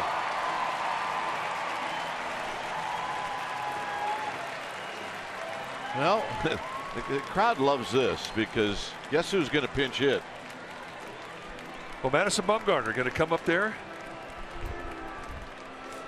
And you say, wait a second, why are they taking a pitcher out when there's a no-hitter? Well, remember, Giants are building the arm strength up of Matt Cain, and the pitch count basically got him. Cain was fantastic today, but he did have 4 walks and a hit batsman. He had to throw a lot of extra pitches. So it's now becoming a bullpen game, and here to pitch in for Cain is Madison Bumgarner.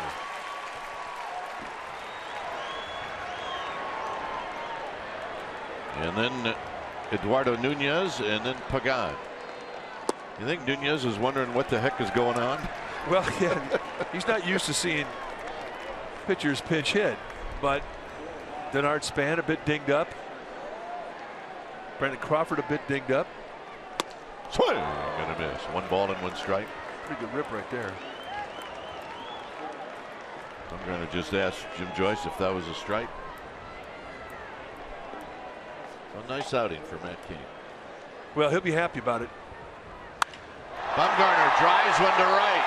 Harper back, it's over his head, and it kicks away from him. The big fella on the move. He's at second base with a double.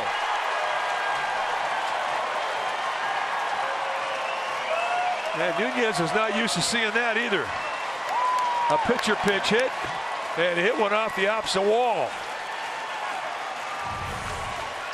They set up in the outside corner, and this is off the plate. And the big man just goes right with it.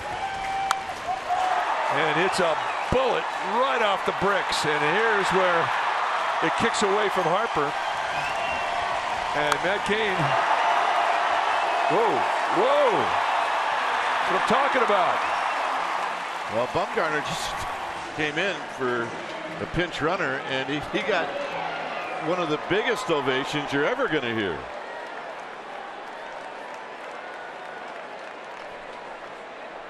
So here's Nunez now with Samardzija running at second, and Nunez takes a strike.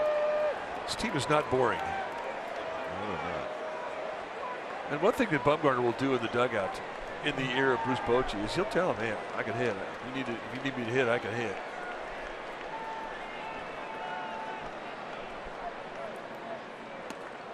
Nunez takes that breaking ball high. 1 ball and 1 strike. And it's not like Bochy doesn't know that.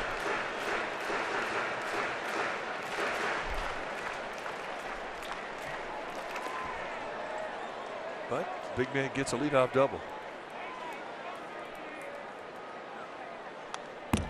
Swinging a foul back. It's 1-2.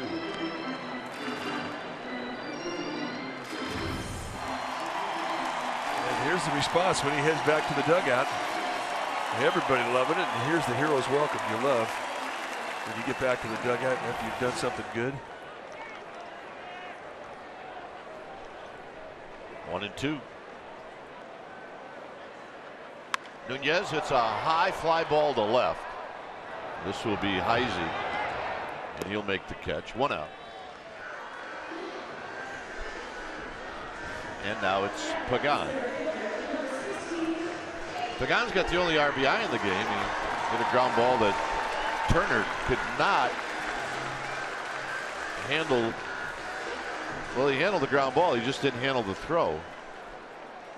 And instead of it being a double play, Gillespie scored, and Pagan reached down the air, and he picked up an RBI.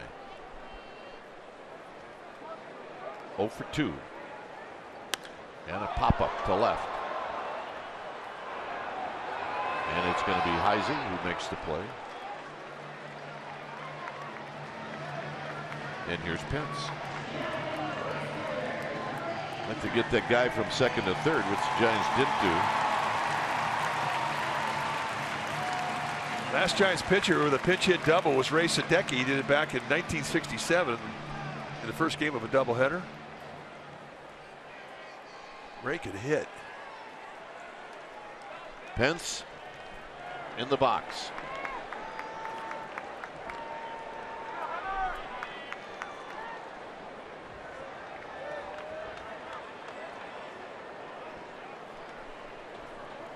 Samardzija at second.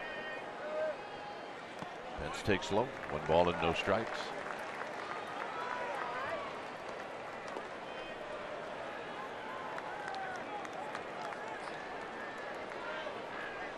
Much easier now for Jeff Samardzija. He doesn't have to read anything. He can go on contact.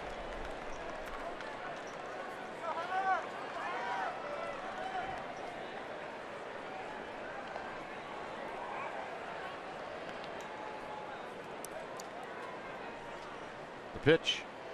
Swinging a tapper to third for Rendon. His throw is in the dirt, and it gets by everybody. And here comes Samardzija, and the Giants pick up another run on some shabby defense by the Nationals. Just as Rendon was about ready to make a throw to first base, I think he picked up Jeff Samardzija out of the corner of his eye. And maybe that distracted him because he had a little low three-quarter sling. And it just ate up Ryan Zimmerman at first base. And I don't think Zimmerman even touched it with the glove. It was a do-or-die stab attempt there. Or swipe, I should say. And the Giants catch a break.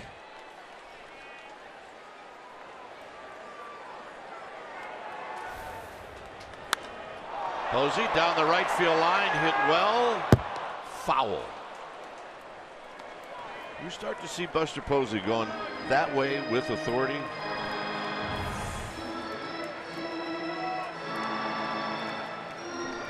Reaction from the Giants dugout. Well, I agree with you, Kai. Once you start to see him drive the ball to right field, you know he starts to get hot. Gio Gonzalez thought he was out of the inning. Now he's going to try and pitch to an error.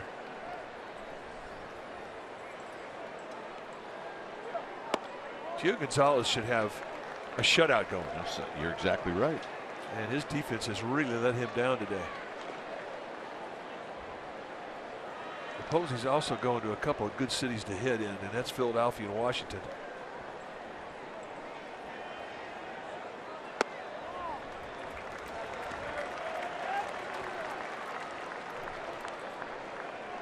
Two balls and a strike. The Shark scores on land. Nice.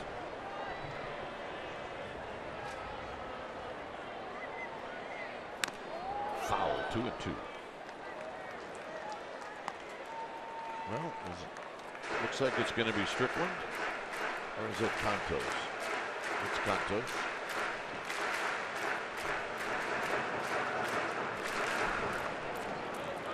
Contos finishing up his warm-up throws. Look at the big fellas. 2-2 pitch to Buster Posey. High foul inside of play.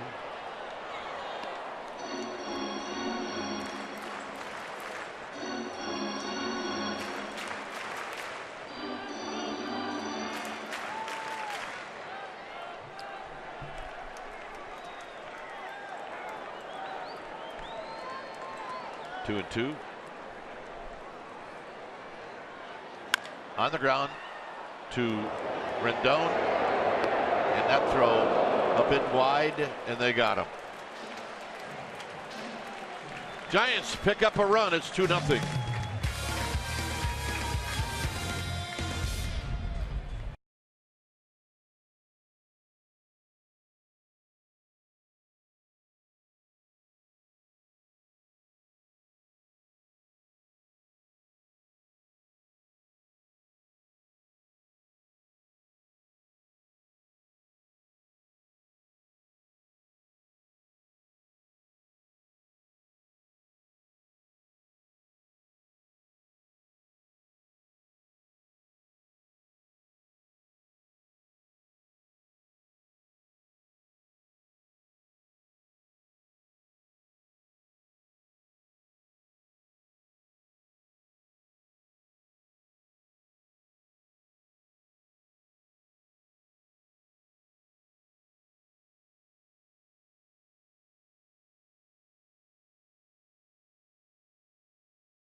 August 18th, the Giants are going to play the Mets, but it's also the annual Jerry Garcia tribute night. It's a special event ticket, and you're going to get the Jerry Garcia /Giants hat. Also a ticket to the game, sfgiants.com/special events. We love that hat. Yeah, I want to get that. I want to get that. I want to get that. When it's time for a change, think Speedy Oil Change and Auto Service, your oil change tune-up and smog experts. So the new pitcher now for the Giants, George Cantos, coming into his 38th game. And as you mentioned, he's going to face the Beef, Harper, Ramos, and Rendon. 2.43 ERA for Cantos. Spent a little time on the DL with a little bit of an elbow problem, but he's had a nice season to date.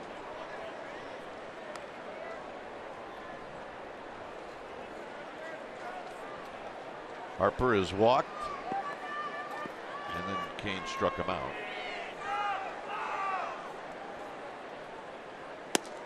There's a strike.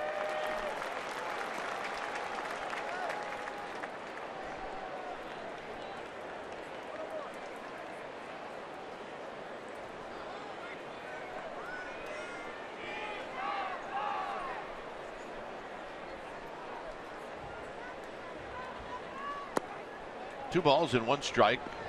Wilson Ramos on deck, and then Anthony Rendon.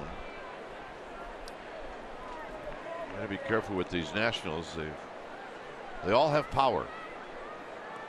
Maybe Trey Turner is the lone exception, and Ben Revere, but after that,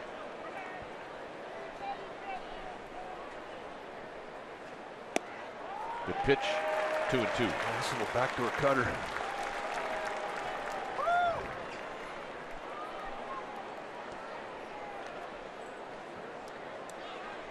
Cutter is a pitch that he's developed here at the big leagues. When we first saw him, he's pretty much a fastball slider guy, but he'll give you 5 different types of movement, and he'll throw them all.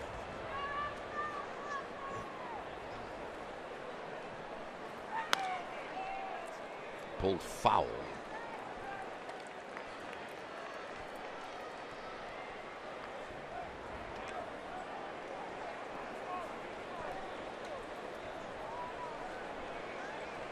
Well, in an instant, the Dodgers tie that game up.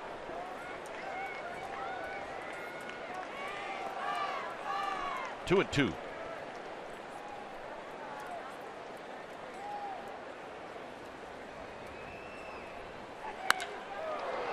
And a solid single into right field. Let's check in with Amy G.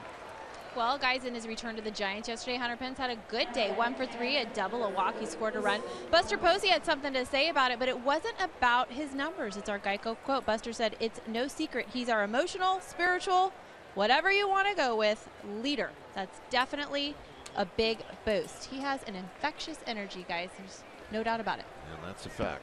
Well, he really does. I don't think I've ever met anybody quite like him. And it's all sincere. I mean, there's not a phony thing about the guy. Ramos at the plate with Harper at first, nobody out.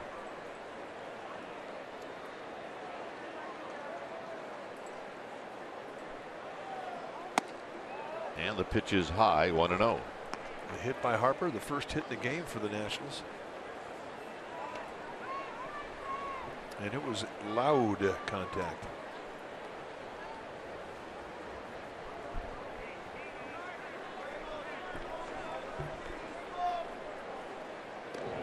Cantos, who slows things down once he gets into the game.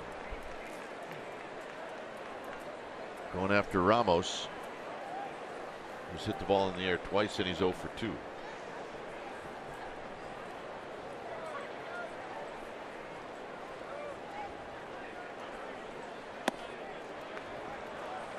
Two balls and no strikes.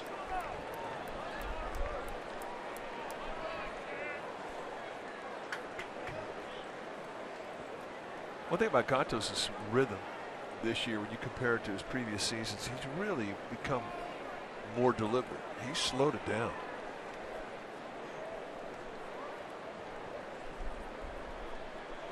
Swing and a miss. 2 balls and 1 strike. Good hard slider. beautiful thing about that slider. It's a swing and miss pitch, and if they do hit it, he gets a lot of ground balls with it. Righties and lefties.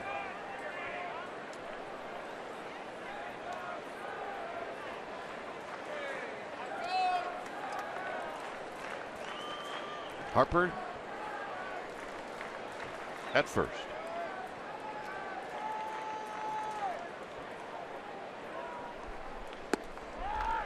2-2. Another hard slider.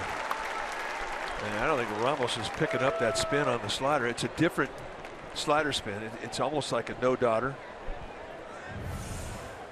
Take a look at, I did beg your pardon, that is a dot slider. It is a tip pitch, but I don't think that Ramos is seeing it.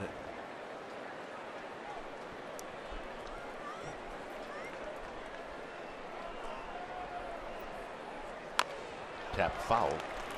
A fastball, 2-2. Two-seam fastball.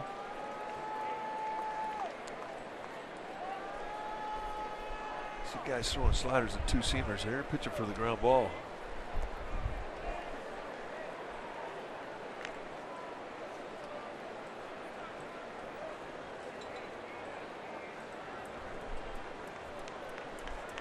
Nunez panic at double play depth.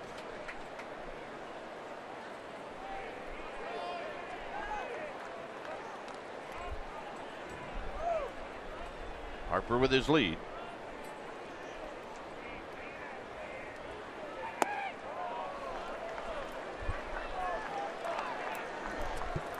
So an interesting pitch now, 3-2 for Dusty Baker. Do you send Harper at first base? Rendon on deck. You're betting on contact if you're sending the runner, and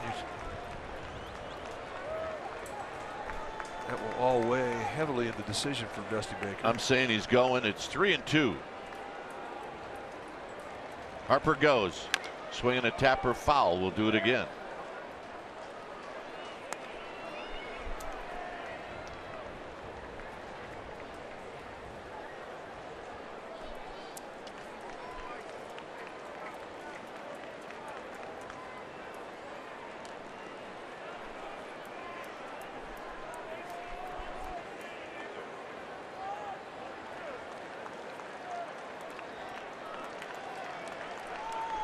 Three and two.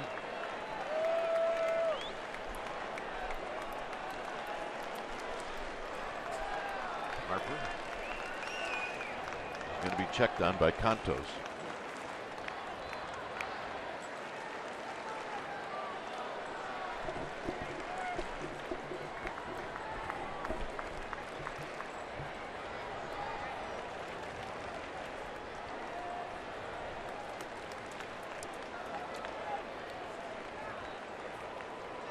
Harper goes.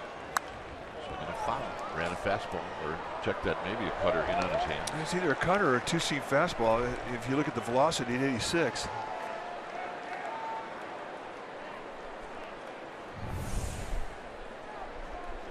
And that is indeed, that's a backup slider is what that is. And sometimes that can be a great pitch. Guys see the spin and they're thinking, all right. They keep waiting for it to break and it never does anything. And that was a cement mixer.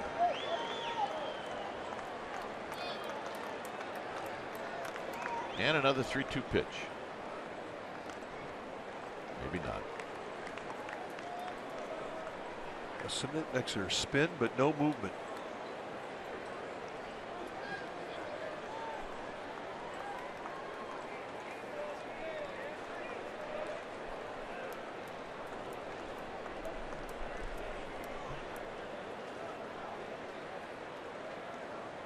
Harper goes.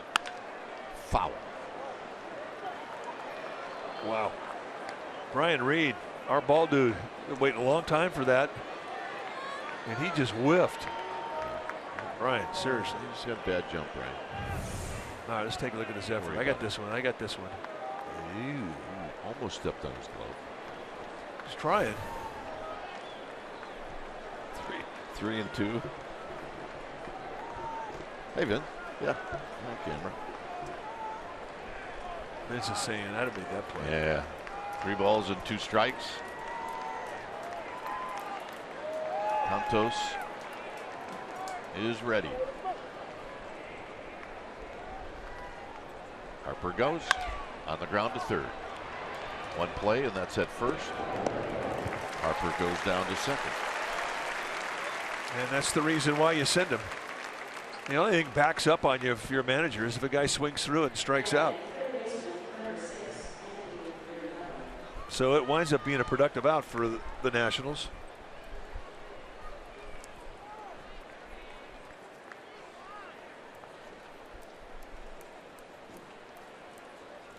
Here's Rendon, a pop up and a walk. Happy off day birthday tomorrow, Mad Bum. Well, there you go, Madison Bumgarner. 27 years old tomorrow. Hey, come on, spend it in Philadelphia. Why not? Rendon is hit one into the gap. It's going to knock in a run, and Rendon is going to be at second base. It's 2-1.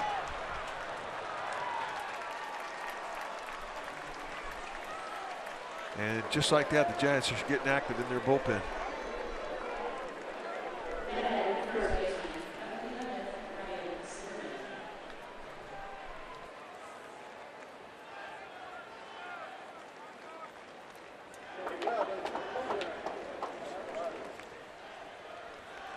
Avergetti going to come out and talk things over.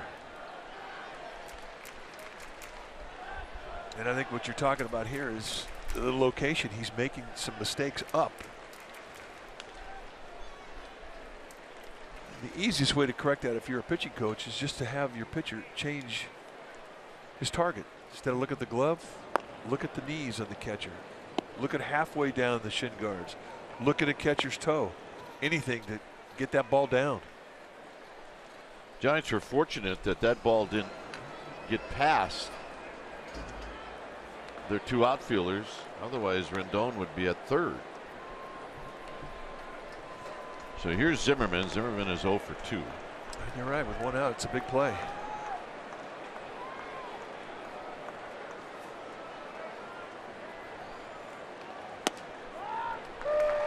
The ball's in one strike.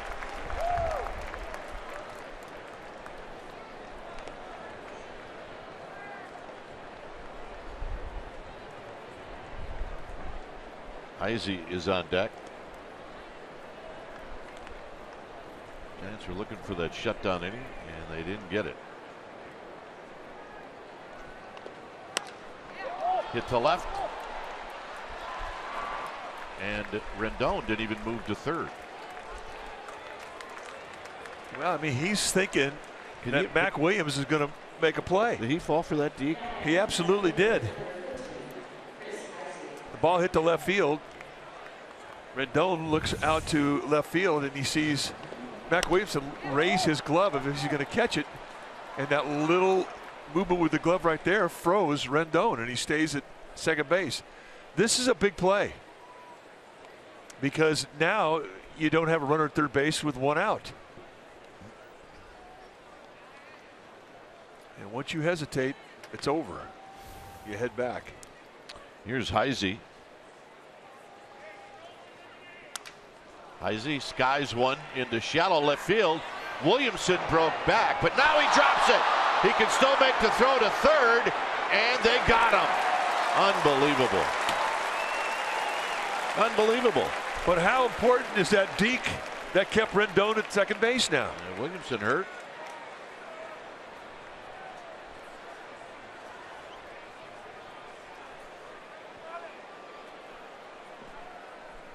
He roll on his glove hand. Dave Greshner going to come out and take a look. Eduardo Nunez waved in Greshner. So I don't think this is a situation where he loses, gets the wind knocked out of him.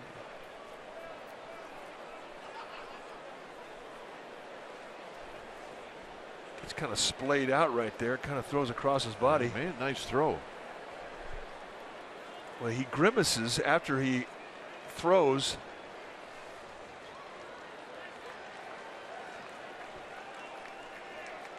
And it throws about a 3-hopper to Gillespie. It winds up being a pretty good play because it was a catchable ball for Gillespie. Yeah, he threw a grounder. And at this point, it doesn't matter. You throw anything just to get it there in time. Rendon's trying to figure out what happened this inning after. So it's the left shoulder. So the left shoulder, it was when he went down. And the Giants are going to have Blanco come into the game.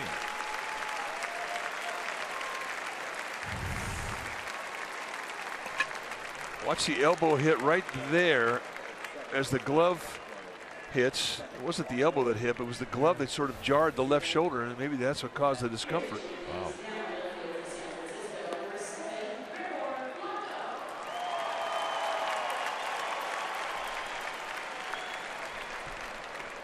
Well, there is some weirdness happening in this game. I'll tell you. So Blanco now goes out to left.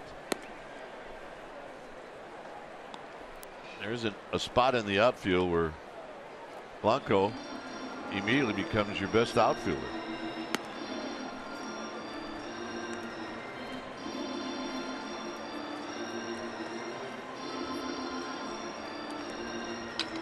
So Espinosa's coming up.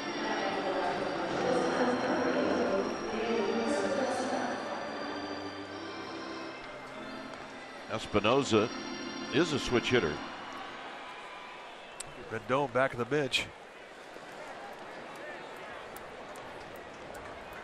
And his base running mistake cost his team a run.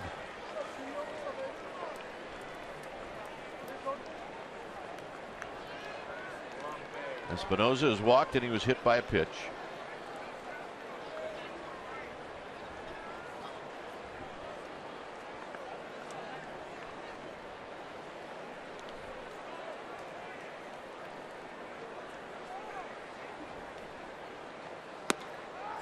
And a strike, and it's 0-1. Generous first strike on that breaking ball.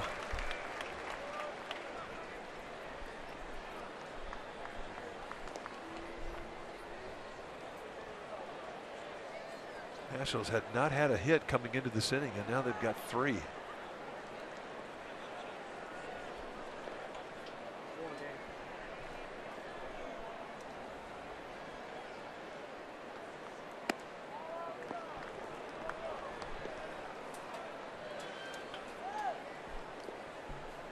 Angst for the Giants manager as he wandering around that dugout.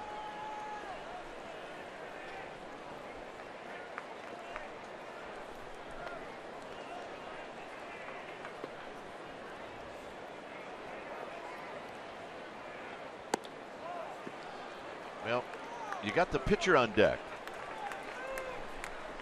Both. He would not hit, I wouldn't imagine. No, not the way that the Nationals are warming up their bullpen. And that guy would hit. That guy would hit.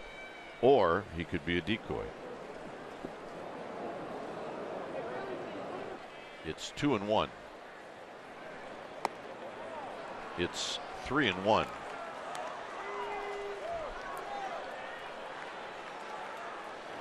This is going to be the last guy that George Contos faces, no matter what. He's either going to finish the inning or he will be replaced. But this is it, so he could get after it.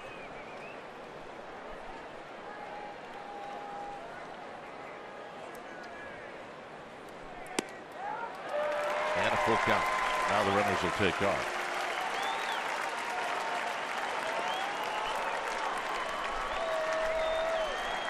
Three and 2. Zimmerman's at second and Heisey's at first.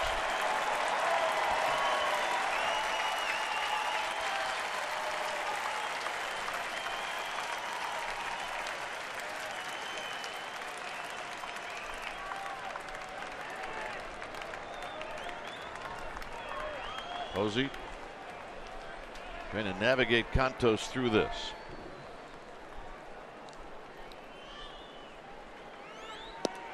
Got him.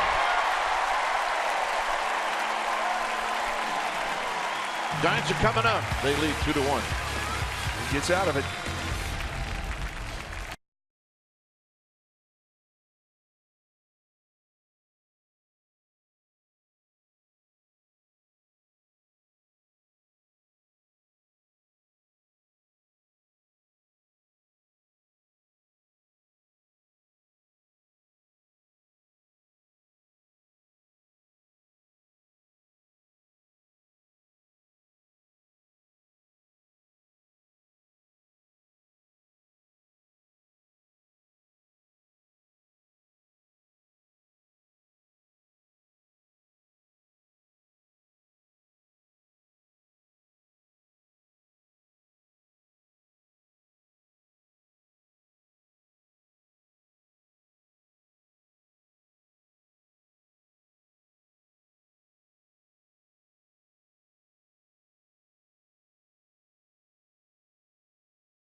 on CSN Bay Area is brought to you by Toyota, the full-line automaker with the longest-lasting vehicles in America. Toyota, let's go places. By Kelly Moore Paints, celebrating 70 years as your neighborhood paint store.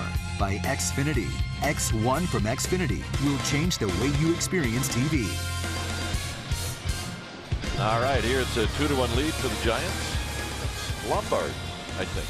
It is Lombard Street, absolutely.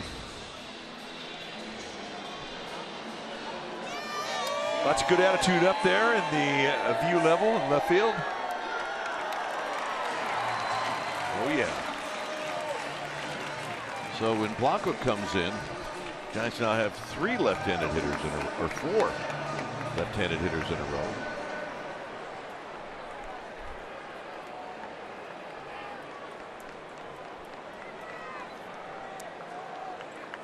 Blanco taking his first at bat.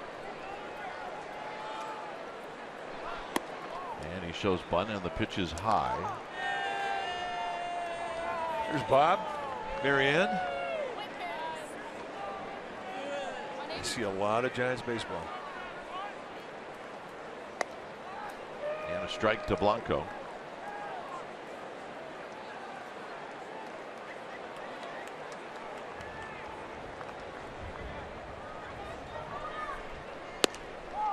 Nope, pretty good pitch. Called a ball, 2 balls and 1 strike. Yeah, Gonzalez thought he had a strike there right at the base of the strike zone.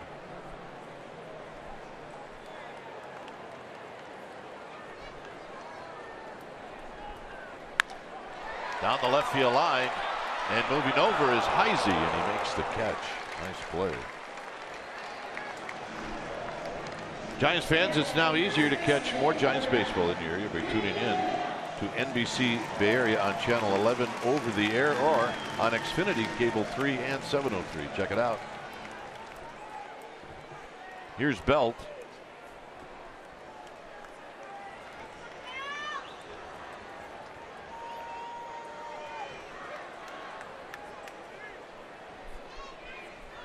Belt takes a strike.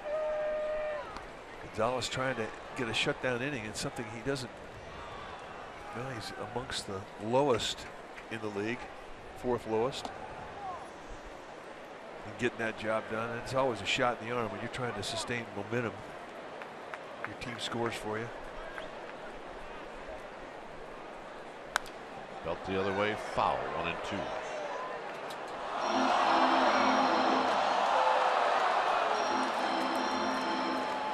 Well, always entertaining. Let's take a look at the effort. I got this one. He left his glove in the car. And Rendon throws out Belt, 2 outs.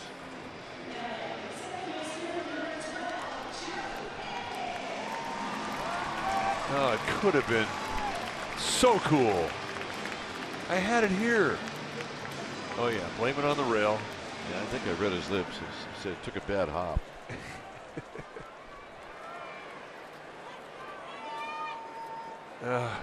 She's still laughing, wiping the tears. Here's Panic.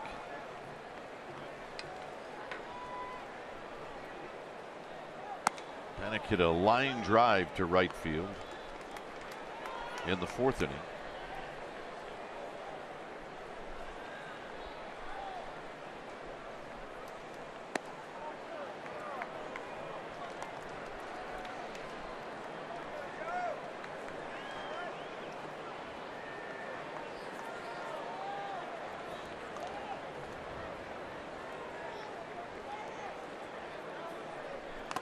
Swing a foul. 2 balls and 1 strike.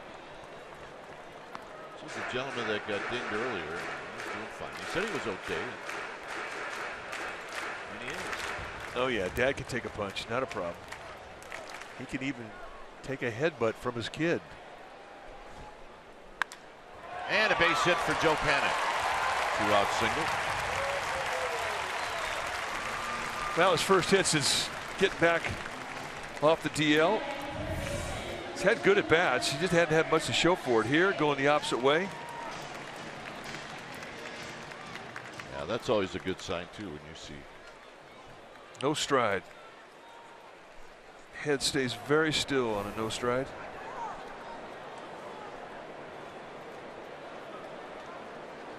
Gillespie tripled in the third, then bounced out to second in the fourth. The Bruce Bochy Gnome.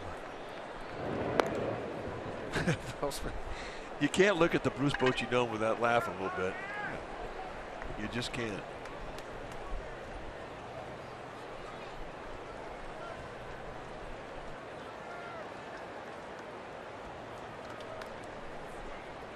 And the pitch to Gillespie. And Gillespie hits a fly ball to left. Izzy is there. And they'll end the inning. It'll be the pitcher spot and then the top of the order coming up.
Summary, and it's brought to you by your local Toyota dealer. Kane and Gonzalez started this game, as Gonzalez is going to be pinch hit for, so both are out of the game. Giants are leading 2-1. Giants have scored their 2 runs on some poor defense by the Nationals. So Bruce Bochy's coming out after Devo had been announced. So Strickland's going to come in. When it's time for a change, things speedy. Oil change and auto service, your oil change tune-up and smog experts.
copyrighted telecast is presented by authority of the San Francisco Giants and may not be reproduced or retransmitted in any form, and the accounts and descriptions of this game may not be disseminated without the express written consent of San Francisco Baseball Associates, LLC.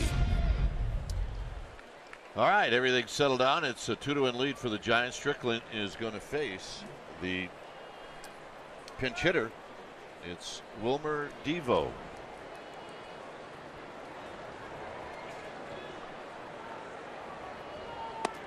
And it pitches just wide. 1 ball and no strike. Two-seam fastball from Hunter Strickland. 49th time that he has come on the season. 3-1 with a 2.95 ERA. Good stuff, and it's reflected in his strikeout total. 38 and 39 2/3. Mid to high 90s with 2 types of fastball, slider and a split. But one thing he cannot do with Defoe is walk speed. He has to make him swing the bat in this 1-run ball game, and he knows it. Yep. Devo started on Friday, and he went 1 for 3.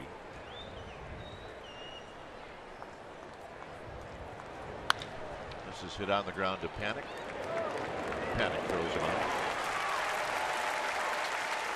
So a nice comeback after falling down to the count 2-0. I'm telling you, I don't think I've ever seen our guys in the truck be more excited about a giveaway than this one. You know what? We'll come back off this road trip, and they'll all have hood ornaments that are the Bruce Bochy gnome. It's unbelievable. That's all they've been talking about. Here's Turner. Turner's going to go around, and it's 0-1. Yeah, they're all big fans of Bruce Bochy, as we all are. But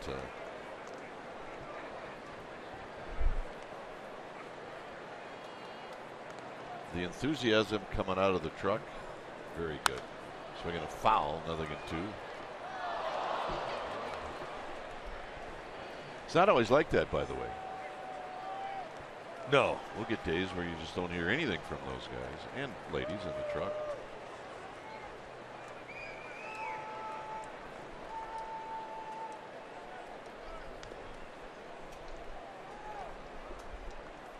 That's a good lid. That is a good lid.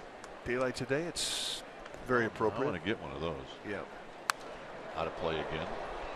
Oh, man making a play.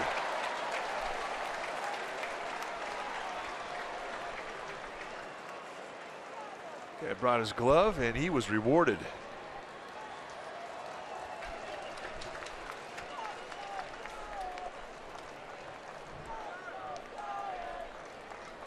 Guy spent some time on that one.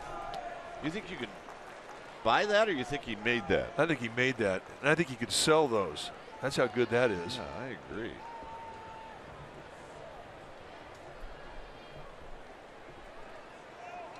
Oh, and 2.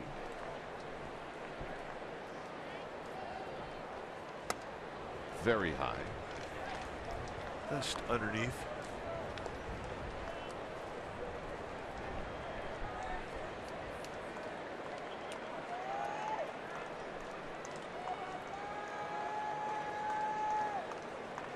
Ben Revere to follow.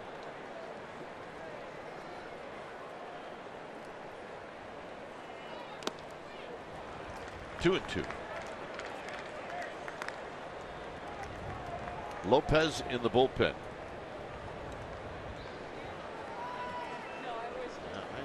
I know what that family got for Christmas.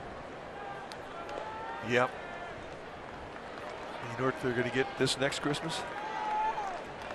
The Orange Friday jerseys.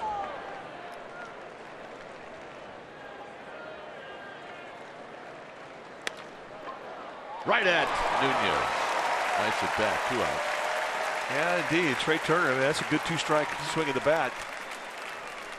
And he gets with the little bird left on the rock as he heads back to the Nationals dugout. Get a pat in the back from his hitting coach. Yeah, that always helped a lot. Well, it's better than nothing. So leave me alone.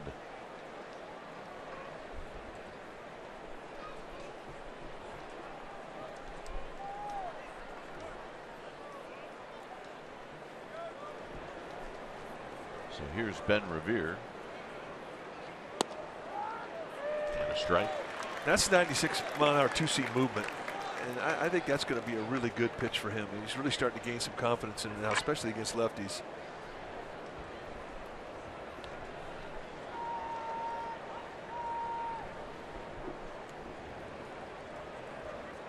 Out of play. Heads up. 0-2. Right back, same pitch, same location, high velocity sink. Heads up. Hey, she got it. Nice.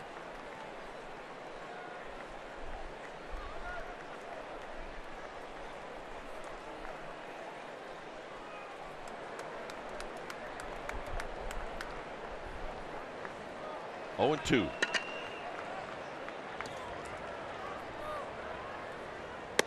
Just outside. So he adds a couple more feet on that fastball from 96 to 98.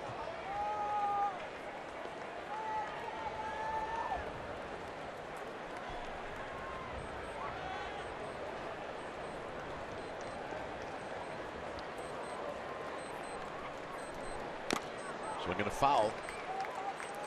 Mr. Posey just riding that outside corner with movement running away from Revere. The inside corner is absolutely wide open, but when you're throwing 98 mile an hour sink, when it's moving away from a guy, I mean, it's hard to go away from that. Strickland, top fastball 99, slider 90, split at 88. Hit right back to Strickland, and that's going to end the inning. Nice hit. Giants are coming up, and it's 2-1 San Francisco.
Here it is 2-1 Giants as we head to the bottom of the 7th inning.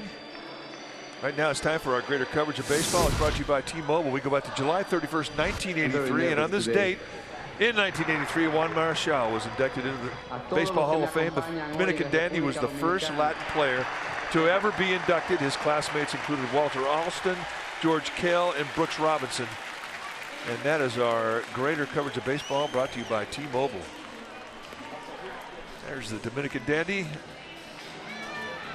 and his statue just outside the Lefty O'Doul entrance to this ballpark on the right field side. Number 27 enshrined and retired, and nobody will ever wear that number in a Giants uniform again. When it's time for a change, think Speedy Oil Change and Auto Service, your oil change tune-up and smog experts. So Matt Belisle on the pitch now for Dusty Baker, and he's had a good season in 23 games. 1.71 ERA, has not given up much, has no record yet. 21 strikeouts in 26 in the third, just 27 base runners in his 26 innings. You'll see a 90-ish type fastball that he can 2 and 4 seam. He's got a curveball, slider, and a changeup. He's a control guy. He'll throw anything anytime, and he can get the ground ball. So Span feeling better so that he can pinch hit.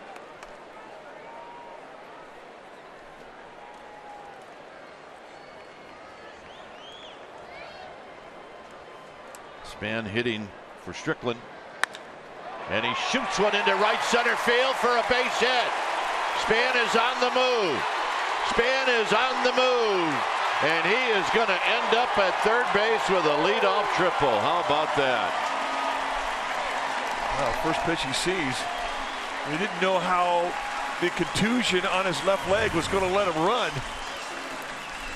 Here he drops the bat head on the fastball down and in. And once he sees this thing split the gap, he starts picking it up and putting it in another gear, and he's running fine. So that changes everything for the Nationals. And watch him go. Right here, boom, he kicks it in gear.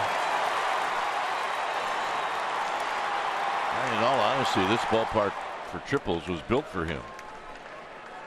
Infield is in for Nunez. Nunez is 0 for 2 with a walk. And he fouls the first pitch out of play. Well, it changes everything because it changes how the Nationals have to defend. They've got to bring that infield in, down a run. It's getting late. They don't want to give up another run. It's a strikeout situation for Belisle.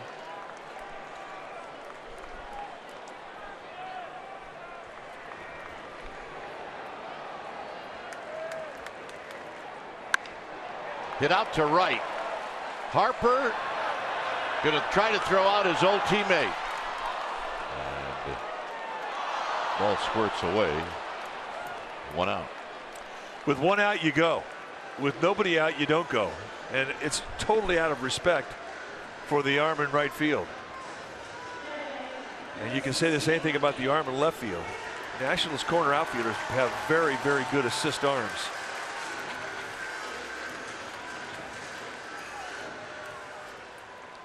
There's Chris Heisey in left. And if you're going to hit it to an outfielder, pick on Ben Revere because he didn't have much of an arm at all. Here's Pagan. Pagan is 0 for 3. And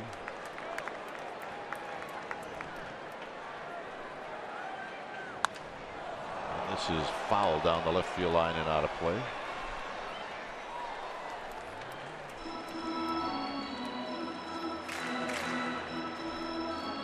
Giants still having problems with runners in scoring position.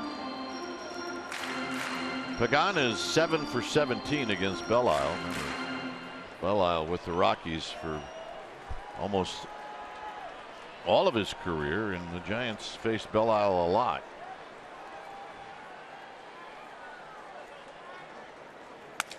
And a little flare, and that's going to be a hit. And coming in to score is Span, and the Giants will take it. And that's the hit that they've had such a hard time getting.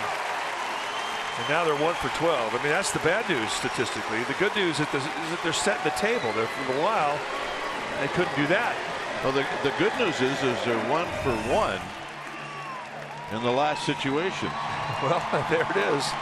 A little fist job that throws it out to right center. And that feels good for Pagan and everybody else in that Giants bench. So here's Pence.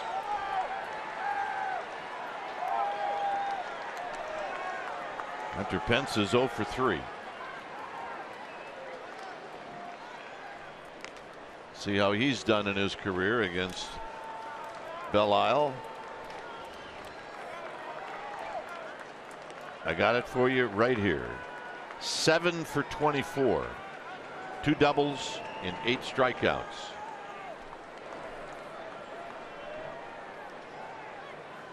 Up the middle, look out, and a base hit. Almost got Belisle right in the back. I guarantee he heard it and he smelled it. And that is no exaggeration. When they come by that close, they have an odor to them. Smell like burnt cork. And it's a sound you never forget. And now Buster Posey's got some ownage on Belle Isle. He's 5 for 13 with a double and a home run.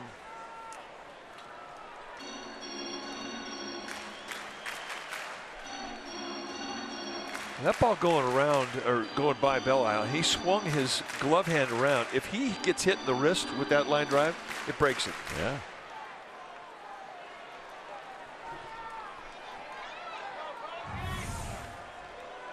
Watch the glove come around as he tries to stop this.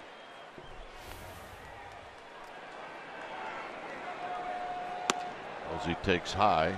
Buster is 2 for 3. He's got a single and a double.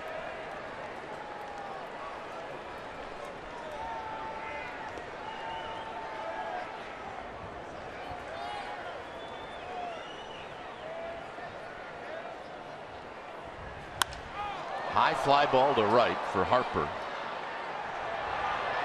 Harper will make the catch. 2 outs. And here's Gregor Blanco and his second at bat.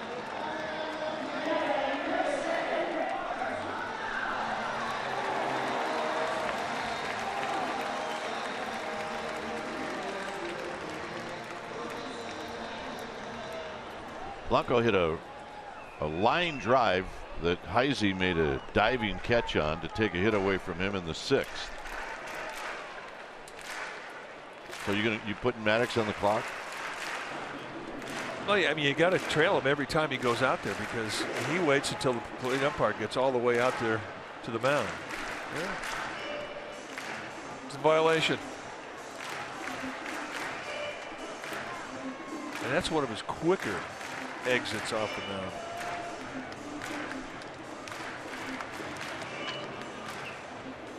Hey, we're not picking on him. We like the guy. We like the whole Maddox family. Yep. Good baseball men, Greg and Mike Maddox. Just pick the pace up a little bit, Mike.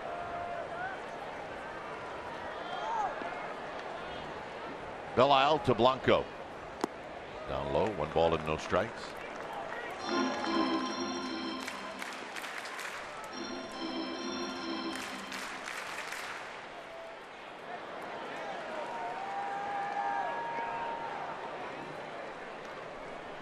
Belt to follow.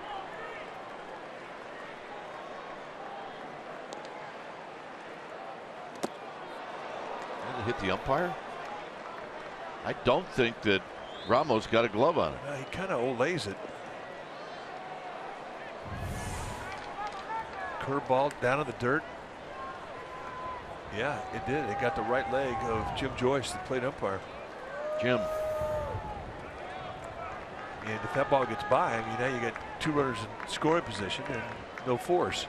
So that's a big break for the Nationals.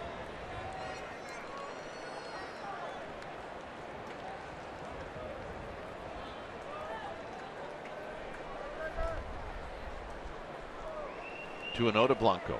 Blanco will sit on something here that he likes.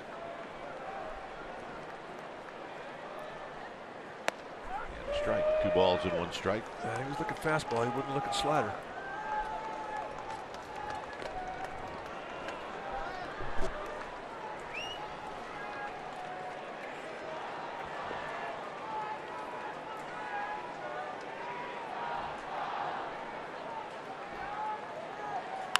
Out of play, 2 and 2. Well, Al throws him right around his letters.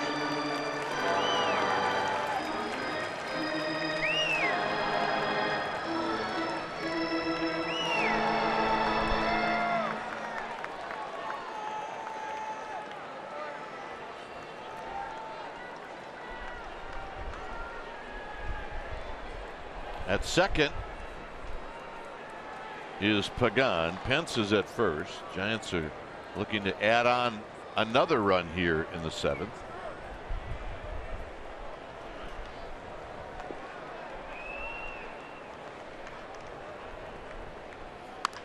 And this is pulled foul right behind Billy Hayes.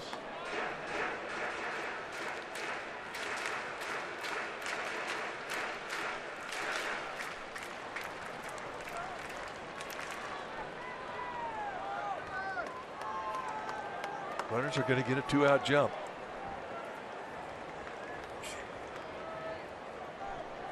Two and two. Shallow set center and shallow set right for Blanco.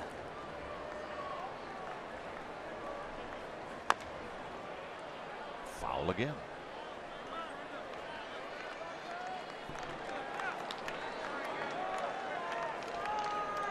It's so cool when a coach or a player, an umpire flips the ball up in the stands. You see a lot of the gloves, and nobody brings as many gloves to the ballpark as Giants fans. And it's not even close. It's one of the coolest things about our yard and about our fans.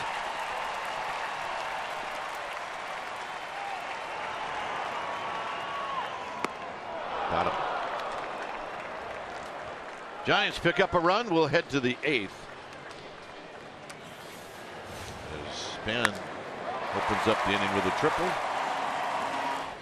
It's a 3-1 lead. We'll be back.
Well, a little action as the Giants lead 3-1 as Lopez faces Harper, and Harper takes a strike. When it's time for a change, think Speedy Oil Change and Auto Service, your oil change tune-up and smog experts. Javier Lopez coming into his 47th game. Left-handed specialist taking on Bryce Harper. Probably going to be a one-hitter appearance for Javier Lopez. Derek Law heating up in the pen. Fouled. 1-2. The right-handed hitting Wilson Ramos on deck, which will tell you that for Javier Lopez, this is probably going to be a one and done.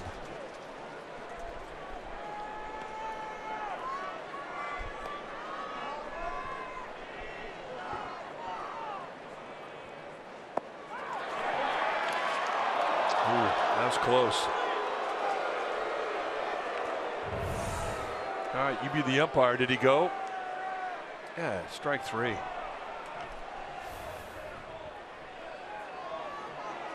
Very easily could have been the end of his at bat.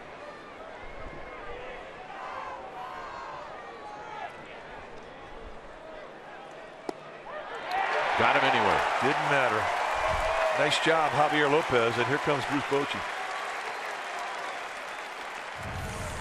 Comes right back and paints some absolute perfection location at the knees Outside corner. See ya. And he knew it. Bruce Bochy coming out, Law coming in. It's 3-1 Giants.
As we come to you from Philadelphia, pregame live will start at 3:30. We'll have the game for you right around 4 as the Giants head back east. That's right, Philadelphia, Washington D.C., Miami.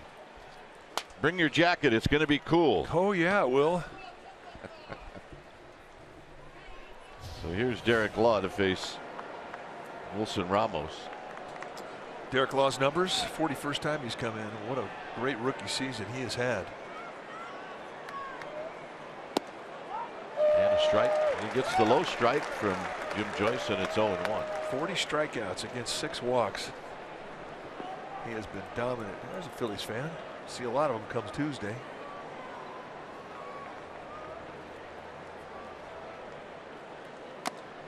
High fastball at 94. It's 0-2.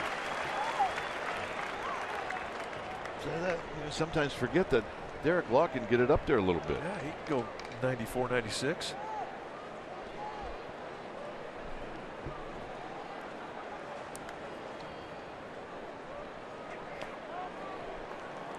A little quick pitch there. Something he started doing watching Johnny Cueto.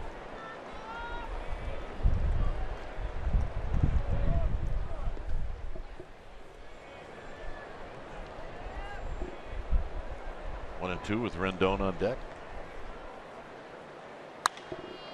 Down the right field line and out of play.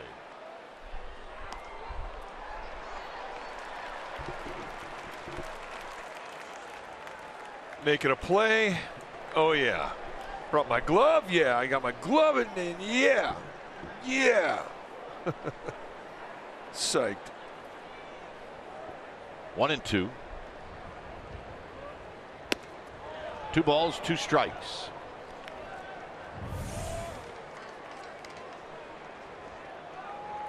It's a good play right there. You wrestle it down.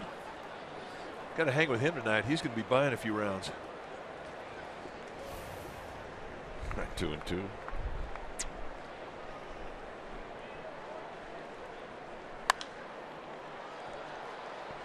Ramos is fouling some balls off to the right side.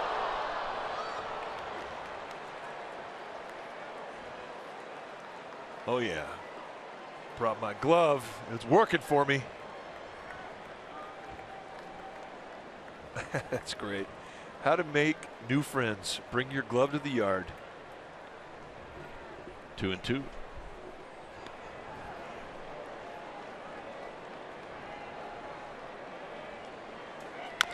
Tap to third for Gillespie. 2 outs. All right, let's check in with Amy G.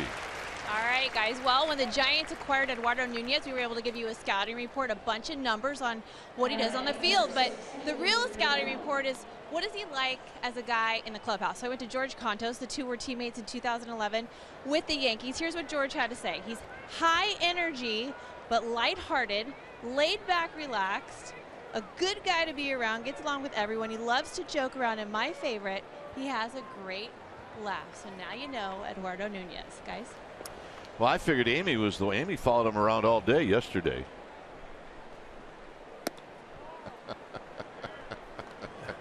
Yeah. 2 interviews. Yeah.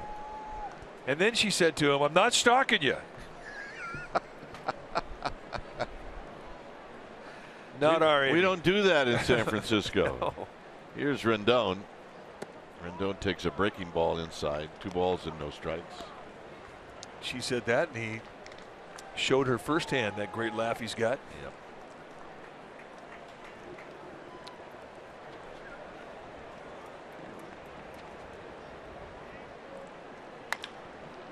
Hit foul. But that is something that is a big consideration when you're bringing somebody new onto your team in the middle of the season. What kind of guy is he in the clubhouse? I mean, we know what kind of player he is. We can see the numbers. We can watch him play. But what is he like when he's in the clubhouse, when he's traveling? What type of teammate is he? And that goes a long way.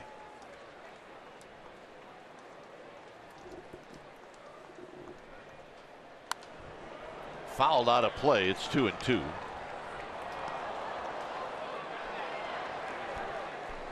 More foul balls, more happy fans. Making a play. Had a bit.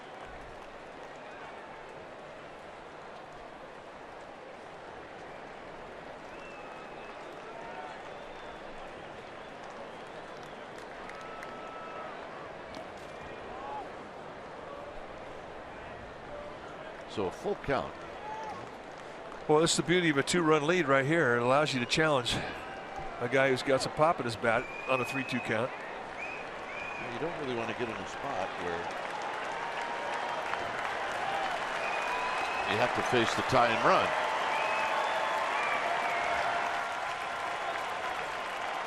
What can you throw for a strike? Here it comes. Popped him up. Buster Posey. And that'll end the inning. Bottom of the 8th coming up. Belt, Panik, and Gillespie.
The game is brought to you by Honda. Matt Cain is that gentleman today.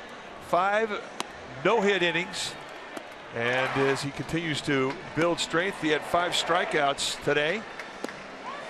And when he finally did indeed leave the ball game, he goes on the bench to a nice applause. And then when Madison Bumgarner pinch hits for him, he cheers his teammate on. Our player of the game brought to you by Honda, Matt Cain.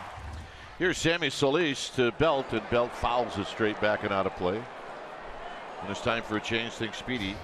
Oil change and auto service. Your oil change tune-up and smog experts. Take a look at the numbers for Sammy Solis in 28 games, 1-3 with a 2.23 ERA. Lots of strikeouts. Look out, and it did hit him.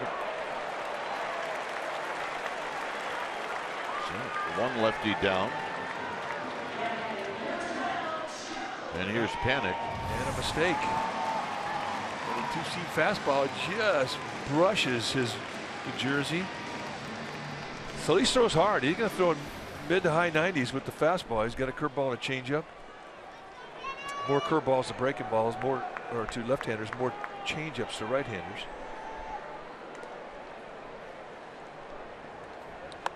And Panic bunts one into the cove. It's no balls and 1 strike. That was not that far from the cove. Oh my goodness.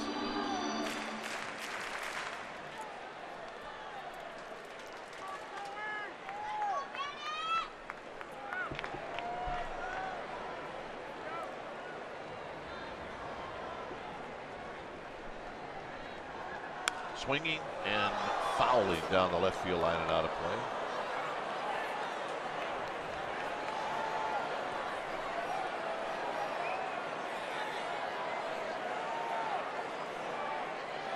Gillespie on deck.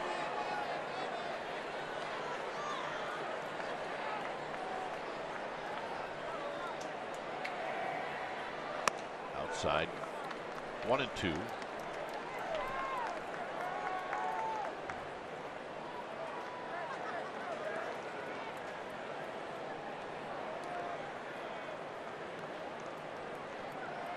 Belt with his lead.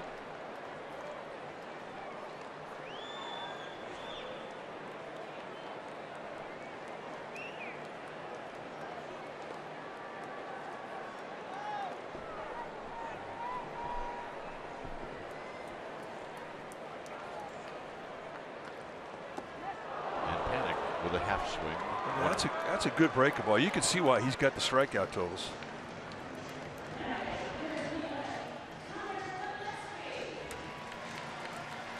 Some deals made over the last couple of days. You see Matt Kemp goes to the Braves. Andrew Miller, you know, no one wrote much about the Indians being interested. They got him. And of course, Mark Melanson is here.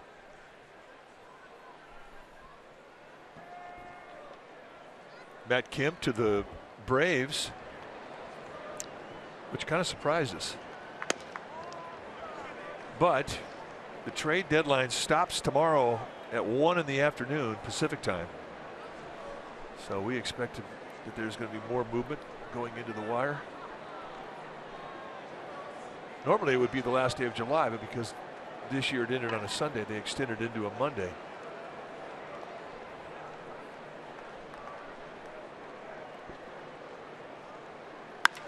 Down the left field line, that'll be foul.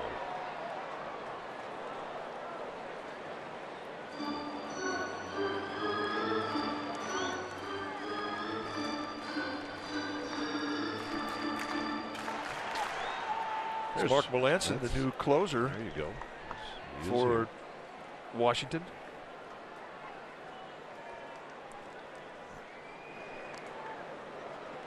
I think I just got picked off, by the way. Yeah, that's all right. Melanson coming over from the Pirates.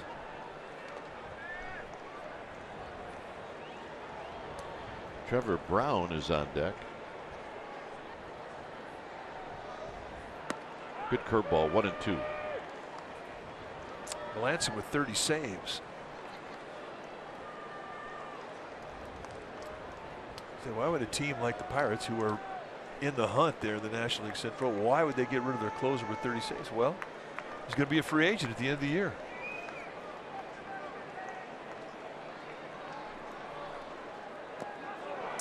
Gillespie, same swing as Panic, 2 down.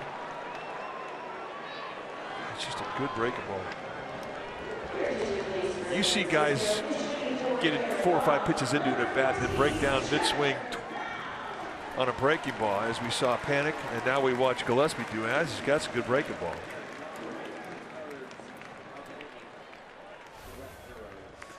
So Mike Maddox going to come out. This is all about scout report. Maddox on the clock, makes it quick. So he's listening a bit. I think he said, Sammy, do you remember the conversation we had before the game about Brown? Yes. Great, I'm out. We're good.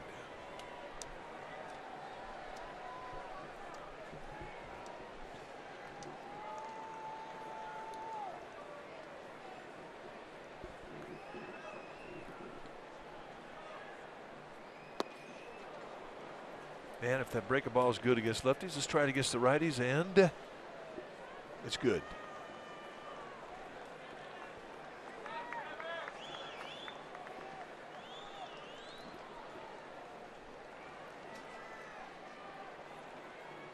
Brown waiting.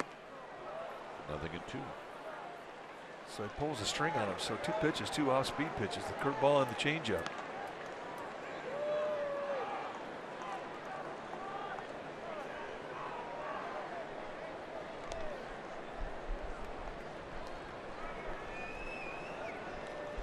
On deck is Nunez.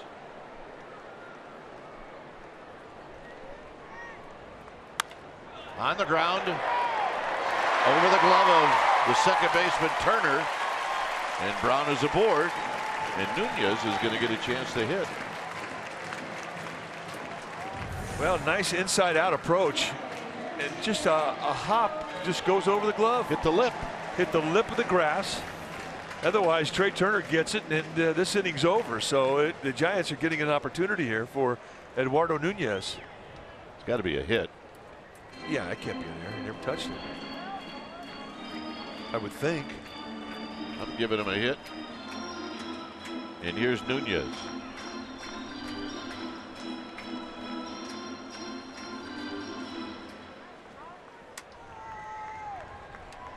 Nunez 0 for 3.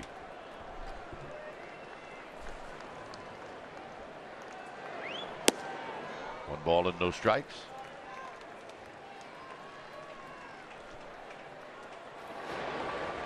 So he's talking about his motion to Law, who's already benefited from the quick pitch from Johnny Cueto. And that's what you do with the young pitcher. You talk to the old guys. Let them help you. Nunez not buying it. That's a strike. It's 1 ball and 1 strike. Oh, and by the way, they will mess with you a little bit. Just a little.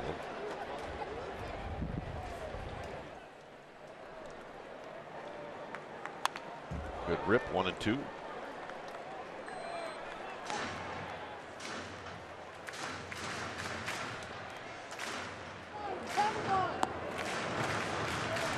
Papelbon play catch. Yeah, he was the former closer. He'll have to adjust to a new role with Mark Melanson coming aboard.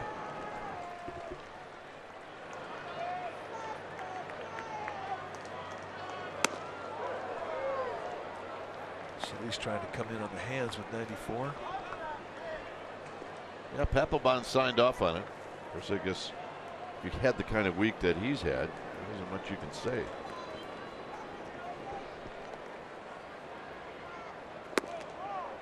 Think about Sammy Solis. He doesn't waste any time.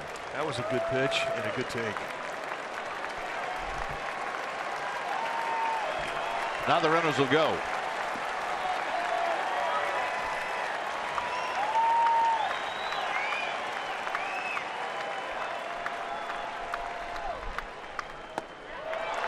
And the walk. Not even close. Easy take. Keep the line moving.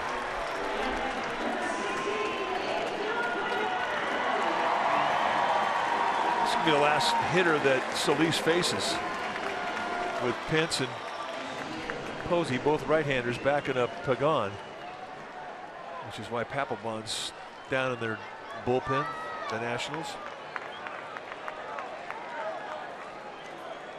Pagan's got 1 hit and 2 RBIs. Picked up an RBI and a fielder's choice in the 3rd, and then 1 on a base hit in the 7th. And he takes a strike, and it's 0-1.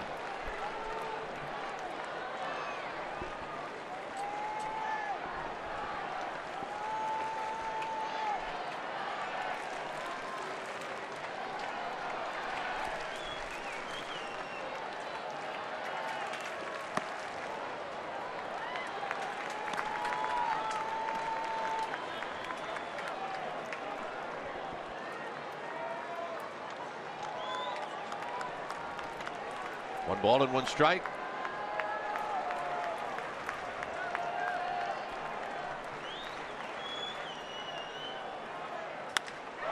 Left field, is it going to hang up? It's put away to end the inning. Ninth inning coming up. Garcia coming in.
Central. That'll be today after Giants postgame live right here on CSN Bay Area. Kelly Johnson, Henry Wolford, they'll do the honors. You get highlights of this game, you get highlights of all the games, and you get training camp reports from the Niners and Raiders.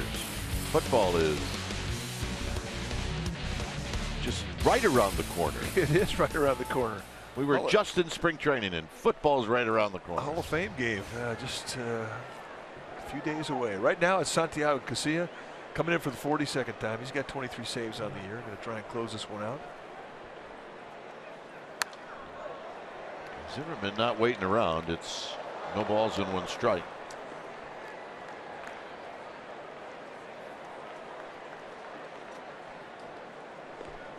Couple of changes, just like yesterday. Nunez goes from short to third, and Crawford comes in the game. And Crawford got the last ground ball in the game yesterday.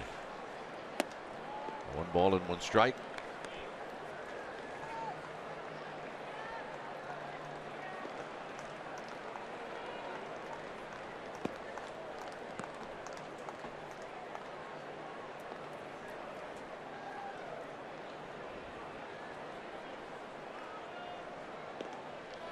Pitch to Zimmerman.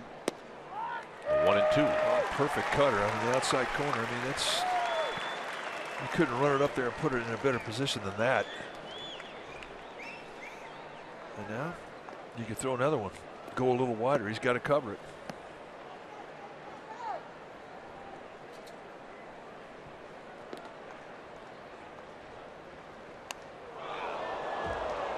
Did that hit him? I don't think it did. I think it did. Well, Buster Posey went down and slammed his hand on the ground. I mean, they're going to check to see if he swung. Well, there was almost like he thought to fall down. And Bruce Bochy just asked to see if he swung, and now he can't believe that they're saying he didn't. If he goes and swings and it hits him, it's a strike.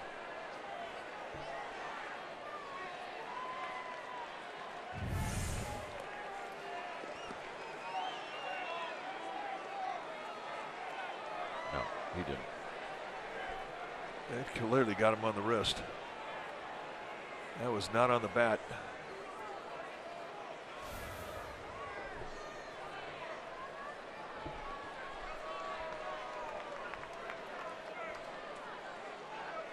He is in agony. I thought that may have hit just the bat, but not so. Ron Wotus hearing what Chad Chopp and Sean Dunston saw it.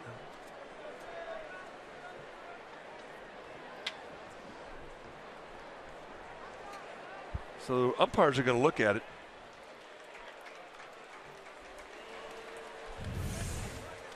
And this replay review is presented by Xfinity.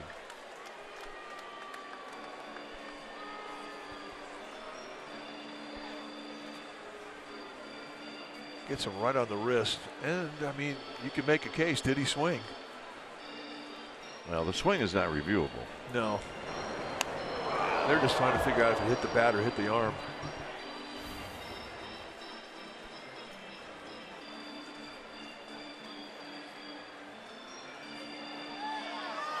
There's no doubt it hit him on the wrist. So 1-2 advantage. So this winds out being a mistake. Now the Nationals are going to get the leadoff hitter on base.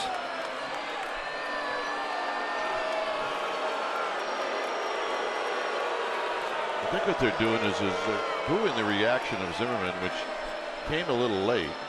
Well, that's the whole thing where you think, well, maybe he hit the bat and he was just kind of trying to sell it. But once you see the replay, it indeed hit him on the wrist.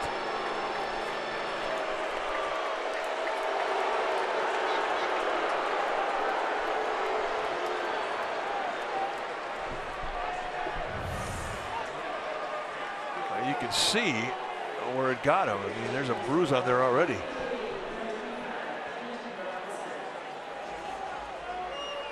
Well, they were booing him. So I imagine you still got a pretty sore wrist, and he doesn't have a lot of patience for somebody booing him. And all they were booing was the reaction. And look, you get hit on the hand. There isn't a perfect way to react. So now Garcia goes after Clint Robinson, the pinch hitter. And he needs to throw a strike, and it's 2-0.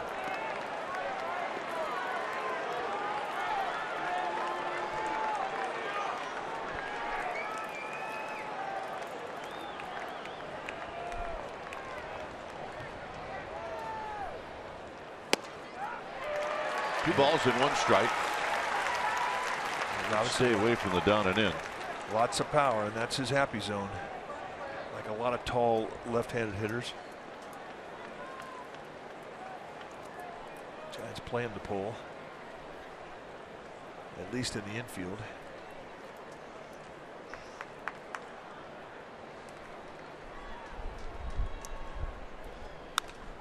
Foul back, gets 2-2.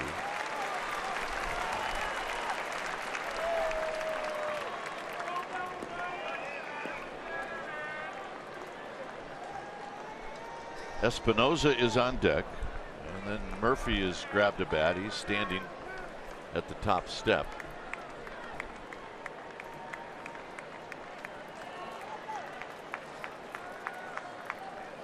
Two balls, two strikes. And a full count. And to get it in situation.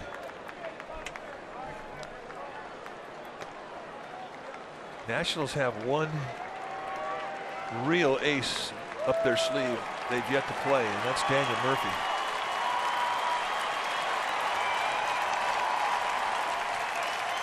He's on the top step of that Nationals dugout with a bat in his hand and his helmet on. They have to challenge Robinson right here.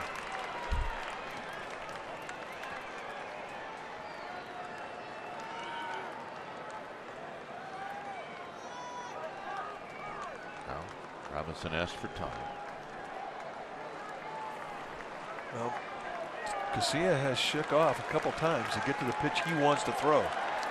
So whatever you throw, you've got to have conviction on it. You've got to finish it.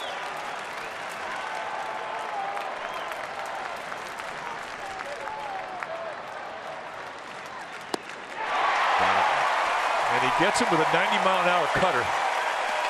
And that is huge. Set on the outside corner, it drops down and in, and Robinson swings right over the top. Espinosa was walked. He was hit by a pitch, and then Canto struck him out in the 6th.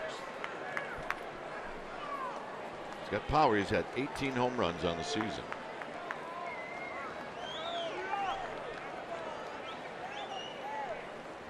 And that one goes to the backstop. And that almost hit him. But right now, that run doesn't mean anything out of second base. And that's what Buster Posey's going to come out and tell Casilla. Your concentration should be, to me, to the glove, the hitter, not so much the runner. That's the beauty of the 2-run lead.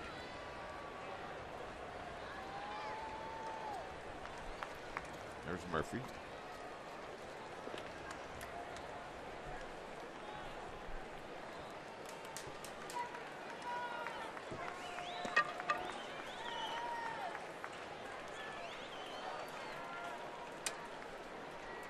One and 0 to Espinosa. Espinosa helping Casilla out. 1 ball and 1 strike. Well, that's the same pitch he struck out Robinson with, that little cutter down and in. See the cut rotation. So Espinosa going out of the strike zone, helping him out.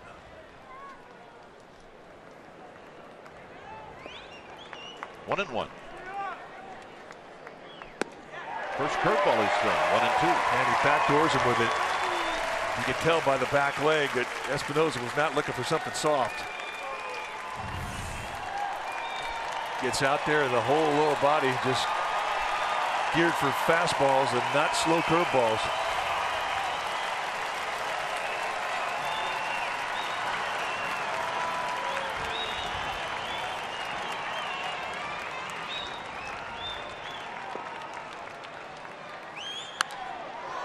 Skied into left center field. It'll be Pagan and Blanco, but it's Pagan who makes the catch. Oh, fighting the sun every bit of the way. That was not easy.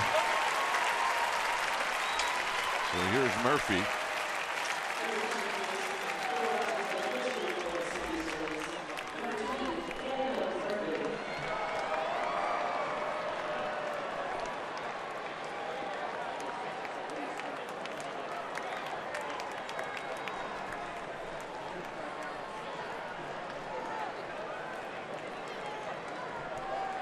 So with Daniel Murphy coming in as the pinch hitter, Buster Posey have a long talk with Santiago Casilla.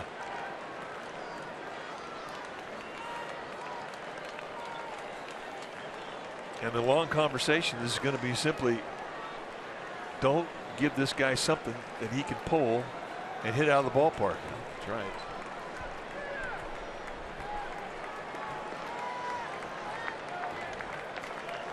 Zimmerman at second.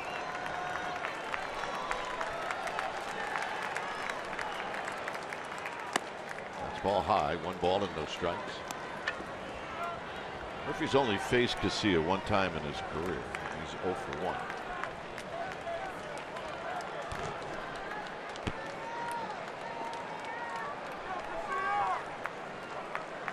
Career-wise, he's been a good pinch hitter, hitting .263. 1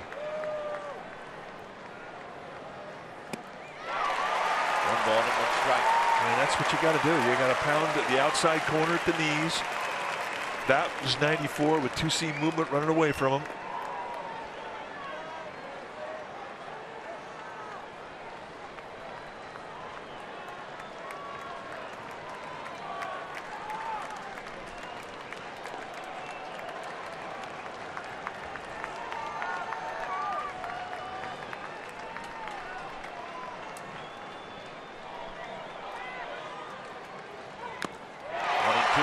Again, 94 outside corner, and Murphy caught a piece but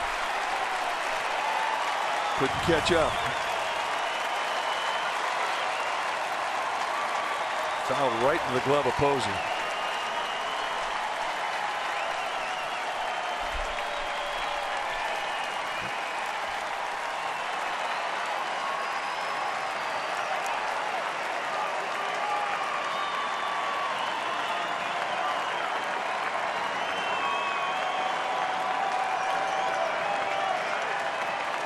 One and 2. Here we go.